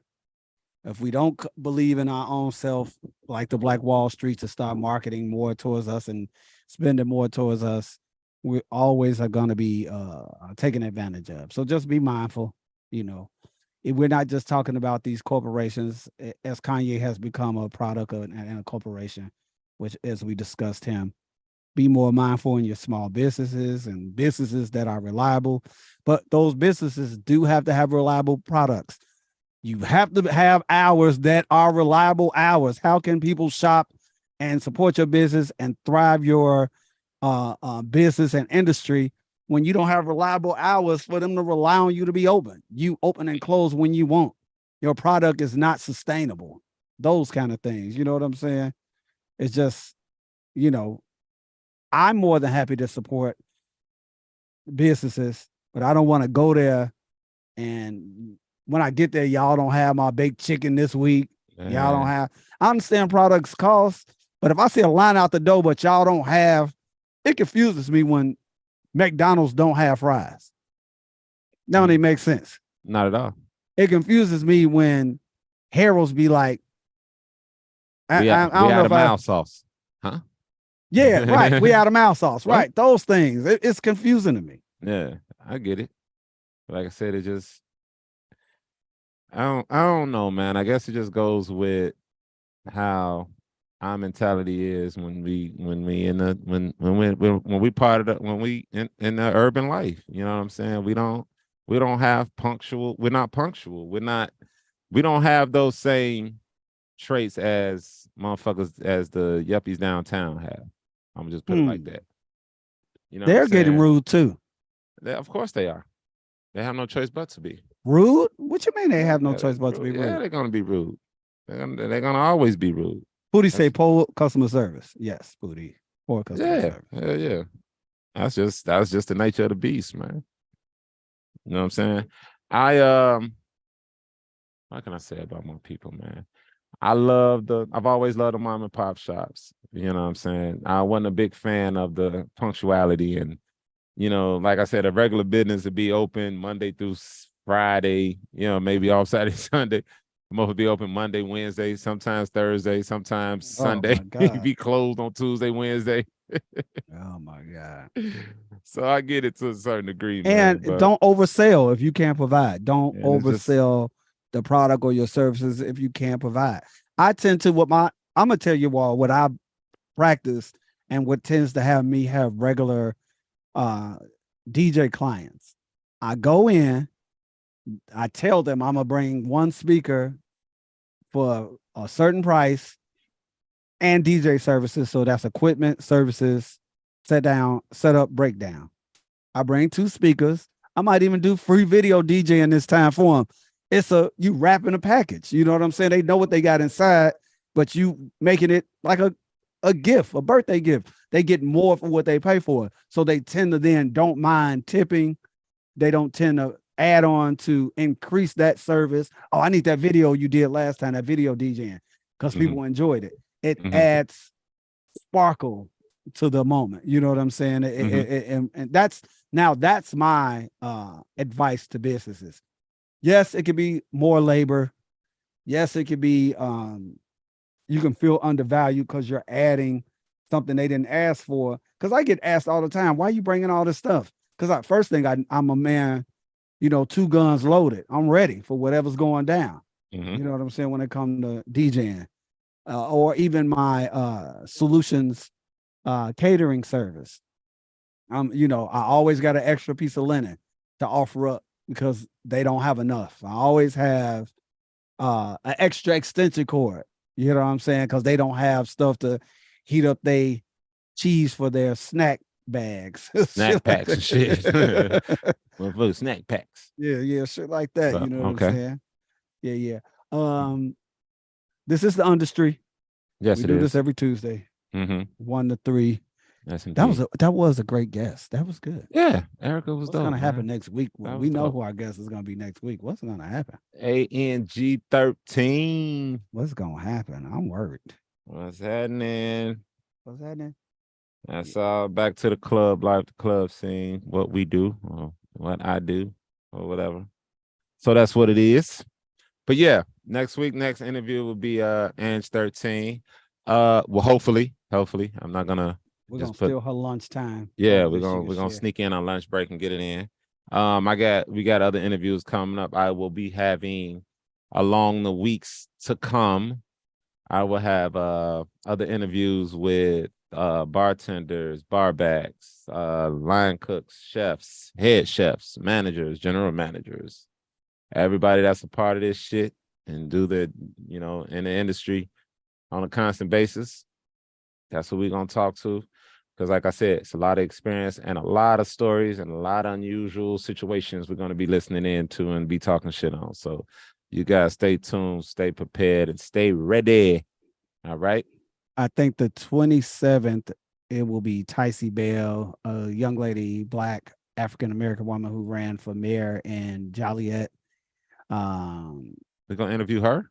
Yeah, and we're going to I ain't ready discuss. for that, man. I got to do some research and shit. Oh, man, I got to do some. She's a part of what's called I'm turn this shit real. It's about economic empowering in the Black community. And Vinyl Cipher will they were ambassadors for us for our birthday party last year at the Bronzeville Artist Gallery. And they'll be back again, and she'll be representing about the events they got coming up that we'll be participating with. I'm doing Thursday at the Park Supper Club this Thursday, 5 to 10 with 300 group. And then Sunday we'll be at Lorraine's on 88th and Ashland playing vinyl records, only Indeed. And then other events are coming up with the Chicago Hip Hop Heritage Museum, plus Hip Hop Heritage Month is upon us. I'm gonna go there Chicago firsthand. Hip Hop Heritage I'm gonna go to this hip hop museum because I've been, everybody's been telling me about it. So I'm gonna check it out. And for the next episode of The UnDustry, I will give my opinion and I will definitely express how I feel about this museum because I definitely want to see it. I've been hearing nothing but great shit about it. So I definitely got to go in there and check it out. So big ups to Kingdom, Brian, and Art and their staff for curating such a marvelous brick and mortar representing Chicago hip hop heritage. If you Google it, then you'll get more details how to visit when doors are open to donate or be a guest to view the exhibit. Indeed. Yeah. Jay, you ain't got much more? What's going on? Not really. I ain't really got much. I ain't gonna force me to not. Oh, you know what? What? I went to breakfast. Yeah, you were supposed to talk. I went to breakfast. I went to this spot called Stacks. It's on 95th. 95th going west. Damn, I hate I just don't know the exact address. What you get to eat until you get it in your head. Man, they had this fire ass French toast banana nut bread. Just imagine French toast, but imagine like it's made with banana nut bread. You ain't with the little caramel glaze and the powdered sugar and the pecan. You had banana nut bread with no meat. See what I'm saying? See what I'm saying? You ain't had no bacon or nothing though. See what I'm saying? See, here we go. You ain't had no bacon or nothing. Like I was saying. No, man. For real. I'm saying you ain't just. I don't eat no pork, bro. You already know this shit. They got turkey bacon. They got. I did some corned beef hash and some cheese eggs. Corned beef hash got pork in it, don't it? No, it don't. It's corned beef hash, man. It got that little meat spam in it or something. That's not spam. That's corned beef. That's grinded up corned beef. And corned beef is beef. Yeah. Yeah. It tastes like spam. Tastes like no goddamn spam, man. So, but yeah, that's a dope ass spot. It's real cool. You have to wait to get seated. You know what I'm saying? It's like I said, the that's food. Because of who you are. You ain't plugged in these streets. Nigga, I am plugged. That's the problem. You had to wait to be seated, boy. I went out this week. I ain't have to wait to get seated. And before I tell you about my food experience, Hootie say G Code coming soon. But he gonna say the Pier Soul Fest is coming up. The Pier don't know nothing about no Soul Fest. I hate that they even trying to act like now they want to have DJs out there. Get the Boy, Nobody trying to hear that shit. they only use the DJs from the radio station that's present. But Man, let me digress. Navy Pier. Let me digress. I went to a place on dang, I just lost my whole train of thought. Yeah, but In Navy High Pier, Park, Soul Fest, Navy Pier. and it was lime in the coconut off of Lake Park. And that's not the name of the place. It's something par. I'm about to say, he's And I had a BLT sandwich, which I haven't had in a long time. Okay. We were set down, even though you have to have reservations. We looked up and had the ability to sit down. My date enjoyed their food. Mm-hmm. The service was amazing, Okay. but my sandwich was subpar. I had a BLT sandwich with 2 pieces of bacon.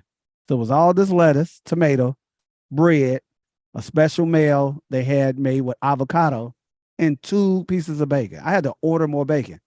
Isn't that the point of a BLT? Not a lettuce sandwich. It's supposed to be a bunch of bacon, right? Yeah. Right. BLT, bacon, lettuce, tomato. I was upset. They saw I was upset too. They gave you enough lettuce and tomatoes, but bullshitted you on the bacon. Man, I'm black. I eat bacon. Yeah, stack that thing on that. And they had that the old school. You could tell it was the shit you saute the vegetables with, like greens and shit with, and salt pork ass bacon. You know how sometimes it's the that Parker House bacon, the little one you make. And I like that crispy. It really wasn't crispy. I would give y'all a 10, but y'all only get an 8 because the food was good, but it's just y'all didn't present it to me at the level I desired. There you go. What about your restaurant? How you gonna rate it? On a scale of 1 to 10, I'm gonna give it a nice 8.5. 8.5. You know, because I got hooked on that banana nut bread French toast, man. I like the way they freaked it a little bit, man. With corned beef hash. With the corned beef hash for the saltiness. And then, I had to get the cheese eggs, I don't think no breakfast should go without some type of cheese eggs or some type of eggs. I like cheddar. Eggs is the ultimate food. Cheddar and American is the best option for a scrambled egg. Oh, yeah, definitely. I'm a fan mix. of cheddar and American. So, yeah, that's cool. But, yeah, I get an 8.5, It was definitely a nice experience. Like I said, the food was good. It was an abundance of it, so you're gonna get full. And don't bullshit on the food. Yeah, Pooty, they didn't give me a super bacon sandwich at all. Yeah, your ass. They got your ass the last 2 strips of the bacon pack. That's he said they gave me a BBL sandwich. Yeah, that motherfucker. The last 2 strips of bacon in the pack of Oscar Mayer. Back in the day when y'all go in the refrigerator and get them last 2 strips, you be mad as hell. Like, this shit gonna shrivel up into. I would go back, but I was trying not to eat jerk because I already was having digestive issues as I'm turning 49. My stomach was like, I was hungry, but I wasn't, how your stomach be kind of like from whatever you ate last night or drunk. Mm-hmm. I'm like, oh man, I gotta watch what I eat. So let me get something with some lettuce and some vegetables in it. And eat light, you know what I'm saying? Uh-huh. Fries was greasy and not crunchy, but it was a Jamaican dine restaurant. It was expected. I like crispy fries. I'm a fry guy. Okay.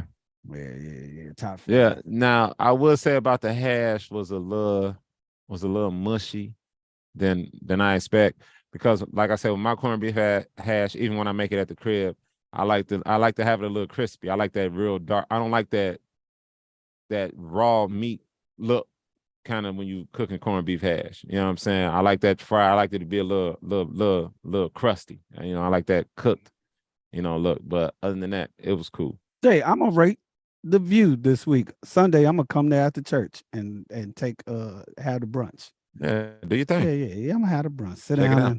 The brunch is fire. Yeah, I know. And I'm gonna rate their brunch because my daughter had it when I was DJing there. So I'm gonna sit. I couldn't sit down and enjoy myself because I was working, but I'm gonna come there this Sunday and participate with you and hang out for a minute. See what it is. But we do this show every Tuesday. We hope that you all are enjoying it as much as we are. Number 10. It's our 10th episode. We should be popping bottles of shit, smoking out. You know what I'm saying? Have a couple. Well, whatever. We had High Life, champagne. We had High Life already. Champagne of beers. I'm you sorry. Know what I'm saying? We had that little situation already. Yeah. Let's do the Funko. The Funko. Oh, You know your what I'm item. talking You know any item, but you Yeah. saw something earlier. Hey, the CD, which What's you was it? excited to see. Oh yeah, Killer Army. I ain't heard this Hey, in Pootie, years. this is the item behind item on the shelf pick for today. Oh, I gotta do the shoe cam too. Go ahead. Yeah. Let's talk about it. Killer Army, Dirty Weaponry. I ain't heard this in so long, but I used to fuck with this. This was one of my little classic albums and shit that I like. Didn't really get the recognition that, you know, I feel it deserved, but at the same time, it was still dope. It was part of the Woo. You know what I'm saying? They you know, there's a lot of talented individuals on this CD. What's so crazy is that I don't remember none of the motherfucking artists that was on here. I want to say Killer Priest was in there with them. I think he was. You know what I'm saying? I think he was. Like a lot of the cousins. You know, Yeah, you know, Wu was I like think- Project. They took all the cats off the street and put them in Killer Yeah, Army. I think one Shaquem, Swarm. Shaquem and shit was on that. No, I part don't of that. know if he was on He was there. part of he was part of the Woo. No, I'm talking about Killer Army though. Yeah, he Oh. was part of the Wu Yeah, conglomerate. they had a gang of different groups. Killer Army, Grave Diggers. The Woo Swarm. expanded. Yeah, they had a massive. They had a group of motherfuckers. That's what you call taking your people out the They hood. really took it. Yeah, they really went next level with it. I can't even And they bullshit. American Saga was amazing. The Woo Saga was off the chain. I don't By care what nobody Hulu. say, Yeah, man. yeah. Whoever didn't like it, fuck y'all, because I really enjoyed it. The vision was, the shit was dope. I can't deny. From the first season to the last season, it was dope. And what's so crazy is they can still, in which I think they probably gonna do. They're gonna probably run the different shows and different series like they did with their own albums and shit. Meth can do his own series on his Come Up upbringing. Big ups to Meth on Power. You know what I'm saying? He killing it over there. Like they each can individually do their own season or on their own series, which is dope as hell. It was 9 of them. And they figured out they figured out a way to, you know what I'm saying, get their own little separate deals as well as it. The shit was dope. The whole concept was dope. I can't even bullshit. My TV show for the week, and I won't front, I feel like a whole broad watching it, is Run the World, which is a new show of some like New York girls and they live life, little black Sex in the City. I really enjoy it. I try to keep up with it. I won't front. All right. I heard about that, but I haven't seen it yet. My show. Go ahead. Oh yeah. My show is it was on Netflix. Got Arnold Schwarzenegger in it. It's called Fubar. I heard about that. Yeah. Explain. I was turned off by the whole. It's a show about a secret agent. Well, he worked for the CIA, COVID, whatever the hell. But he's a CIA agent, undercover agent or whatever that's working out in the field. But anyway, he found out that his daughter is the same thing.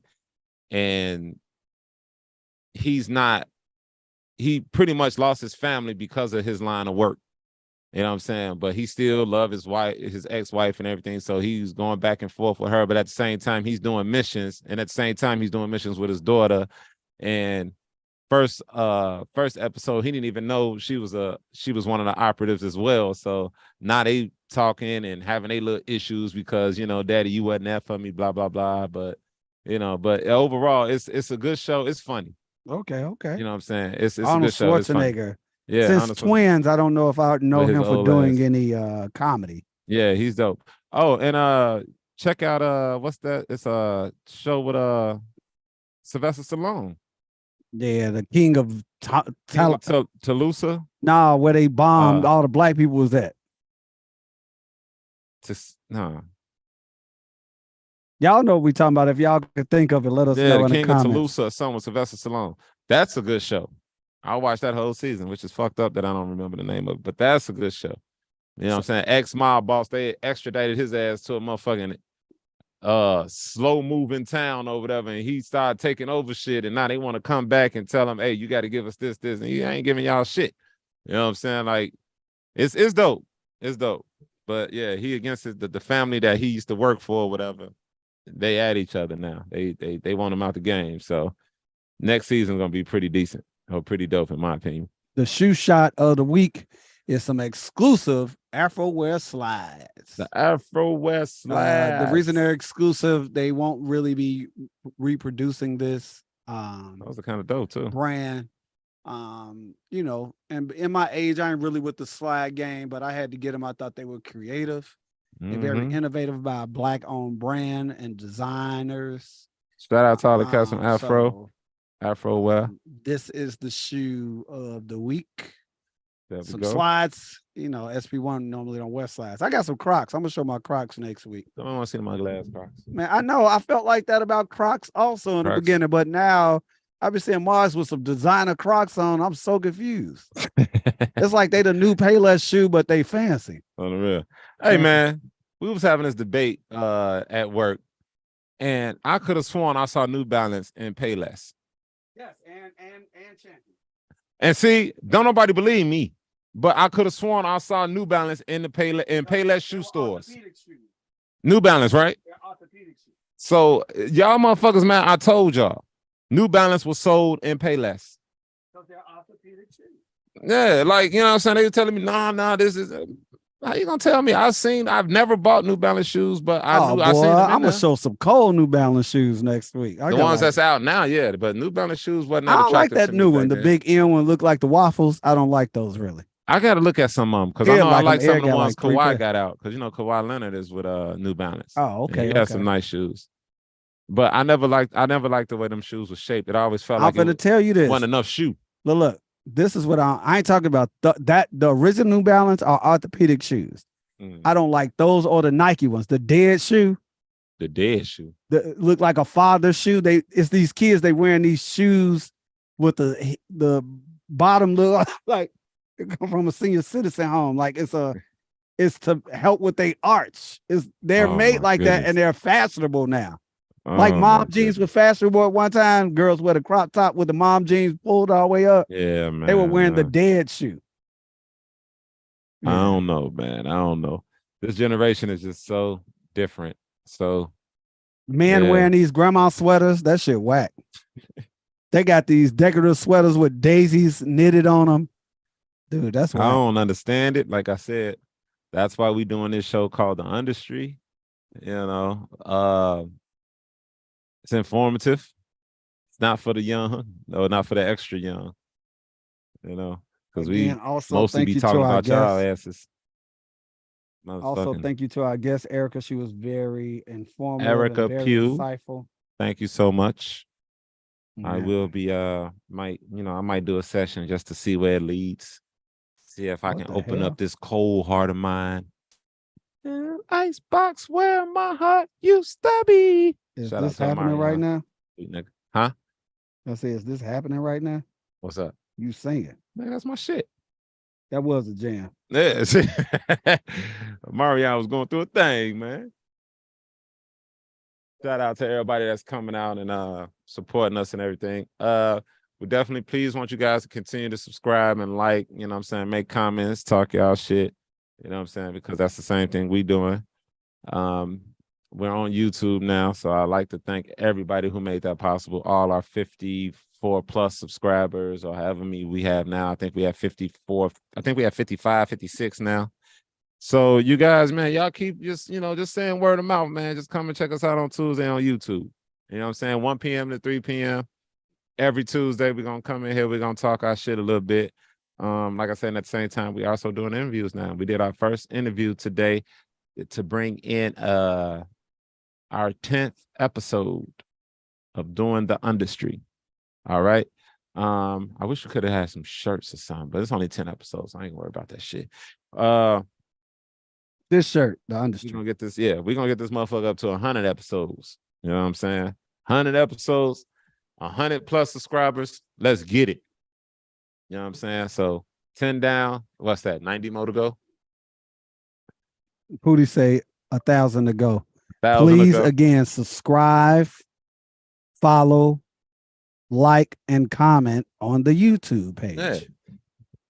We're doing interviews. We will be interviewing you guys or whoever, you know what I'm saying, industry related, somewhat industry related, because, you know, we'll get off the subject or get off the topic every now and then. You know We what I'm didn't get saying? off the subject today. I think we did good talking to nice therapists. I'm talking about mental health and shit. That is, And nothing to in do with this the club. business, And nothing you to do with the definitely club. need Man. mental health in this business. You just drink and fuck. That's all motherfuckers doing these clubs. Wow. Motherfuckers, man. Yikes. So tired of this shit. I'm tired of this shit. Don't shoot yourself, Jack. Wow. Don't lose yourself. Ain't that how old boy? Ain't that how Trey got end up getting Nia Long and Boys in the Hood? He had a mental breakdown. Yes, indeed. He ended up knocking her down, boy, that night. Yeah. Well, this Question, was ladies: do crying work to get pussy? Because that's what happened to Cooper Goody Jr. and Boys in the Hood. He was crying. let's So see my experience. Y'all get a kick out of that sympathy ass. Let me see. Crybaby nigga. I shit? have left a funeral, and it was fast. Yeah. Yeah. That's a fact. You're a funeral, and then things don't work, or whatever, and then you can simply after a funeral, yeah, you can get sympathy sex after a funeral. Okay. Well, that's an avenue that is, that we can drive down for a minute because that's never happened to me. I've never had a situation where I was in ready high to bone school. a chick from a funeral. It's either after I graduated, but when my grandfather died, I was in my bedroom. Upstairs, everybody was downstairs, and it went down in the bedroom. I still had bunk beds. Okay. And we had a cat. Bunk beds. And we had a cat. You and a it was top the or a slide bottom? door. Remember the door you attach from like Zare's Adventure, and then you pull the little, and it got a magnetic that click. Okay. It wasn't a real door. It was like a Good Times door. It was like a little bamboo stick door. Gotcha. Slid it, closed it. We in there getting, I'm humping. I hear the cat jump on the door and undo it, and my ass is out. My mom was like, Sunil. I was like, oh, Mom. I didn't get out. I just stayed, Stayed. It said, dawg, this is in mid-stroke. I can't let this one go, mama. Let me finish. Hey, let me go on and get this one now. I know you're gonna beat me, but let me go on and beat this real quick. Let me go ahead and take this ass whooping you about to get me on her real quick, man. My mother liked us, so my mother knew we were doing. But yeah, I've gotten busted twice in my lifetime. Man, my mom used to tell me, I heard you downstairs. No, they eyeballed me ass out on top of the beating. Yeah, I don't think my mom never caught me in motion like that, but she heard some rumbling in the jungle. She heard some rumble, black boy rumble. Yep, and like you said, it was after my grandfather's funeral, and she was just consoling me, and it, okay, it poured over. I'm just saying, man. All right. Hey, go for it. You should have tried to get it when the mood strikes you. After reading the obituary for your grandmother. You should have been like, it was rough for me, man. It sure was, but not a motherfucker I want. Well, none of that going down there. Oh man, you don't know how to play the game, player. Not with that. I'd be scared to mess around and try to holler at a motherfucker when they, in the remembrance of their dead relative. Why? So you telling me if a woman came to you needing consoling after a passing of her family member, you're not gonna smack. You're gonna be like, not right now. You're in a bad mood. I'll console her, but I won't be the one that be initiating, trying to, turn it into something extra. I have to. Okay, it has to go through her. She has to show. Okay, me. Stop for a minute. So you're hugging, you're holding her back, and she just rubbing you and crying. She in your lap, whatever. You saying nothing. I ain't making no moves. You like built that, different man. than me, Jack. I ain't making no moves like that. My woman cannot put her head. Hey, she can't even touch my knee. Man, these motherfucking females, man. I don't know, but I haven't been. Boy, you can't even touch my neck, my ears. If we alone and ain't nothing around, man, I still got it on me. I'm gonna use it. I still got it on me. Well, I always say like this: if she get it up, she got to get that motherfucker down. So, but it never crossed my. That's the point. That is. It never really like crossed my mind to go to that extent. Like I done been to some funerals and everything. What the hell are we talking about, man? Are we talking about trying to bone sympathy? No, having sympathy when you have a situation and then somebody Yeah, has a but I didn't sympathy- see some females at some funerals. I'd be like, oh, like, sympathy yeah, I sucks. knock, but it's just never been that situation where I'm pursuing it. Like that's the objective of I used me to trying feel to bone. guilty recognizing young ladies in service. Like you'd be like, "Ooh, why she wear that today?" I used to feel guilty as a shorty. Like you At be trying church, to, you be trying not to look. You like, man, church is like going to the club all over again, Jack. yeah, I Y'all see women bogus. it. I was like, I see it on you. They come to church with them tight church dresses on and everything. You know, the old ladies keep the girdles on. The younger women, they don't have no girdles. Everything shaking in them skirts, boy. Praise the Lord. See it on you, man. Thank you. Oh, sorry, Lord. I'll Hey, focus on the man. word. Now, what was the scripture Hey, again? man, the Lord see them. The Lord presented them to thee. And the deacons, like how you supposed to pay attention to service, them mogs be walking up and down the aisles. They get all the eye them candy. them deacons being at work in that crowd, boy. I don't care what nobody say, man. I'm gonna tell you what a mog did to me at the service. We walk in to me and my lady, and he was like, "I know you from somewhere on the streets. I would have snapped." The mog was like, "What's your name again, motherfucker? Who you talking to?" You don't want. He didn't ask me. He didn't speak to me at all. He just I know you from somewhere. Boy, I could have felt some way. Like, where you know you from? Where you know you from? let's just say your third eye got open like a motherfucker. Wait, where you know this nigga from? Boy, Why he just gonna disregard me and come straight to you? He don't see me standing here? that mog had that, like he done cut his hair himself. So he got the little Charlie Brown Homer Simpson strand left because he missed a spot. His suit was clean than a motherfucker, but he still got fur around his ears. He forgot to cut around his ears. Hair hanging out his nose. He got walked to up hit right that to him. spot behind the ear and shit. He grabbed her hand. I know you from somewhere. What's your name now? Oh, Motherfucker, she with me. It's like it's a club, right? damn. I chose her. She chose me. No, she didn't chose you at church. We walked in here together. What are you doing, Deacon Sir? Hey, I'm telling you, man. I'm saying, boy, them churches be on some bullshit. I'm telling you. Super Bowl. I swear. Super Bowl. Pulled it on Man. me, Jack. Man, you ain't got to tell me. I didn't Again, seen it this with was my a own great- eyes. Again, this was a great episode, 10th episode with Oh, a guest. I think we behaved today. We won't get flagged. We're good. yeah, it was a pretty reasonable day. I mean, pretty reasonable episode of The UnDustry. THAUNDUSTRY. Check us out as Pretty always, Max man. stuck in with us. Our bro. Thank you, sir. Appreciate all you guys for supporting P Mac. Oh, ditto. Yeah. If y'all comment, I can see who's here. I haven't learned how to really respond to the YouTube as of such. So please tell us who's here when you are up to it, so we'll know who's here. Who's here on the YouTube today live. Also, this is what I was supposed to always say at the end of the show. Yes, we do this every Tuesday, 1 to 3 on YouTube live. But please rewatch. Please rewatch game. Y'all, look, we see that 4 of you all are here now, and then later, 20 people watch later.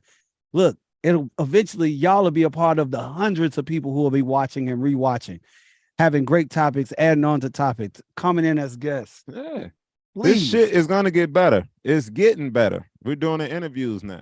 You know what I'm saying? We're gonna be doing merchandise. We're gonna be selling these shirts and shit, doing whatever we gotta These shirts do, man. right here. It's just all the about industry support. shirts. Yeah, it's all about supporting. It's Chicago, man. It's us. Ain't nobody else gonna do it but us. You know what I'm saying? And they're saying that the podcast game is like everybody hopping on to be a rapper. That's fine, especially if your subject matter has a direction. So you all know what you're coming here for on the industry, unraveling, uncovering, club discussing.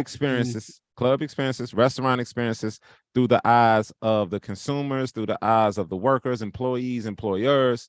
That's people what who have the occupation in this game. Yeah, that's what we got our show based on. We based on, our podcast. That's what it's based on. It's just based on industry life, period. Clubs, restaurants, whatever. The You know what I'm culture that's saying? the content, the business that drives revenue makes the industry. Exactly. And we talk about it here on the I'll be up here industry. drinking these watered down ass drinks and shit. We want to hear all that shit. Because a lot of these clubs, man, they don't think we know Avion from Casamigos, Avion tequila from Casamigos, or don't know Remy from Hennessy. That Casamigos hurt my That's throat. another topic of discussion we're going to be discussing That about Casamigos strong, Jack. slick ass bartenders with these watered down ass drinks. I got a bottle of Casamigo in there. I'm afraid to drink it. Yeah, I don't drink none of that shit. Gee, I'm a that cognac shit's man. strong. And I love the fact that motherfuckers try to play me like I don't know the difference between Hennessy and Remy. This right here, we're not gonna brand induce it. That's why I turned it around. Champagne. Man, this is champagne. That's that Southside champagne, Jack. And champagne for my real friends and real pain for my sham friends. You know what I'm saying? Hey, man, we're going past our time, man. That's it, man. All right. UnDustry. See you next week. Yeah, peace. Stay love. Stay peace.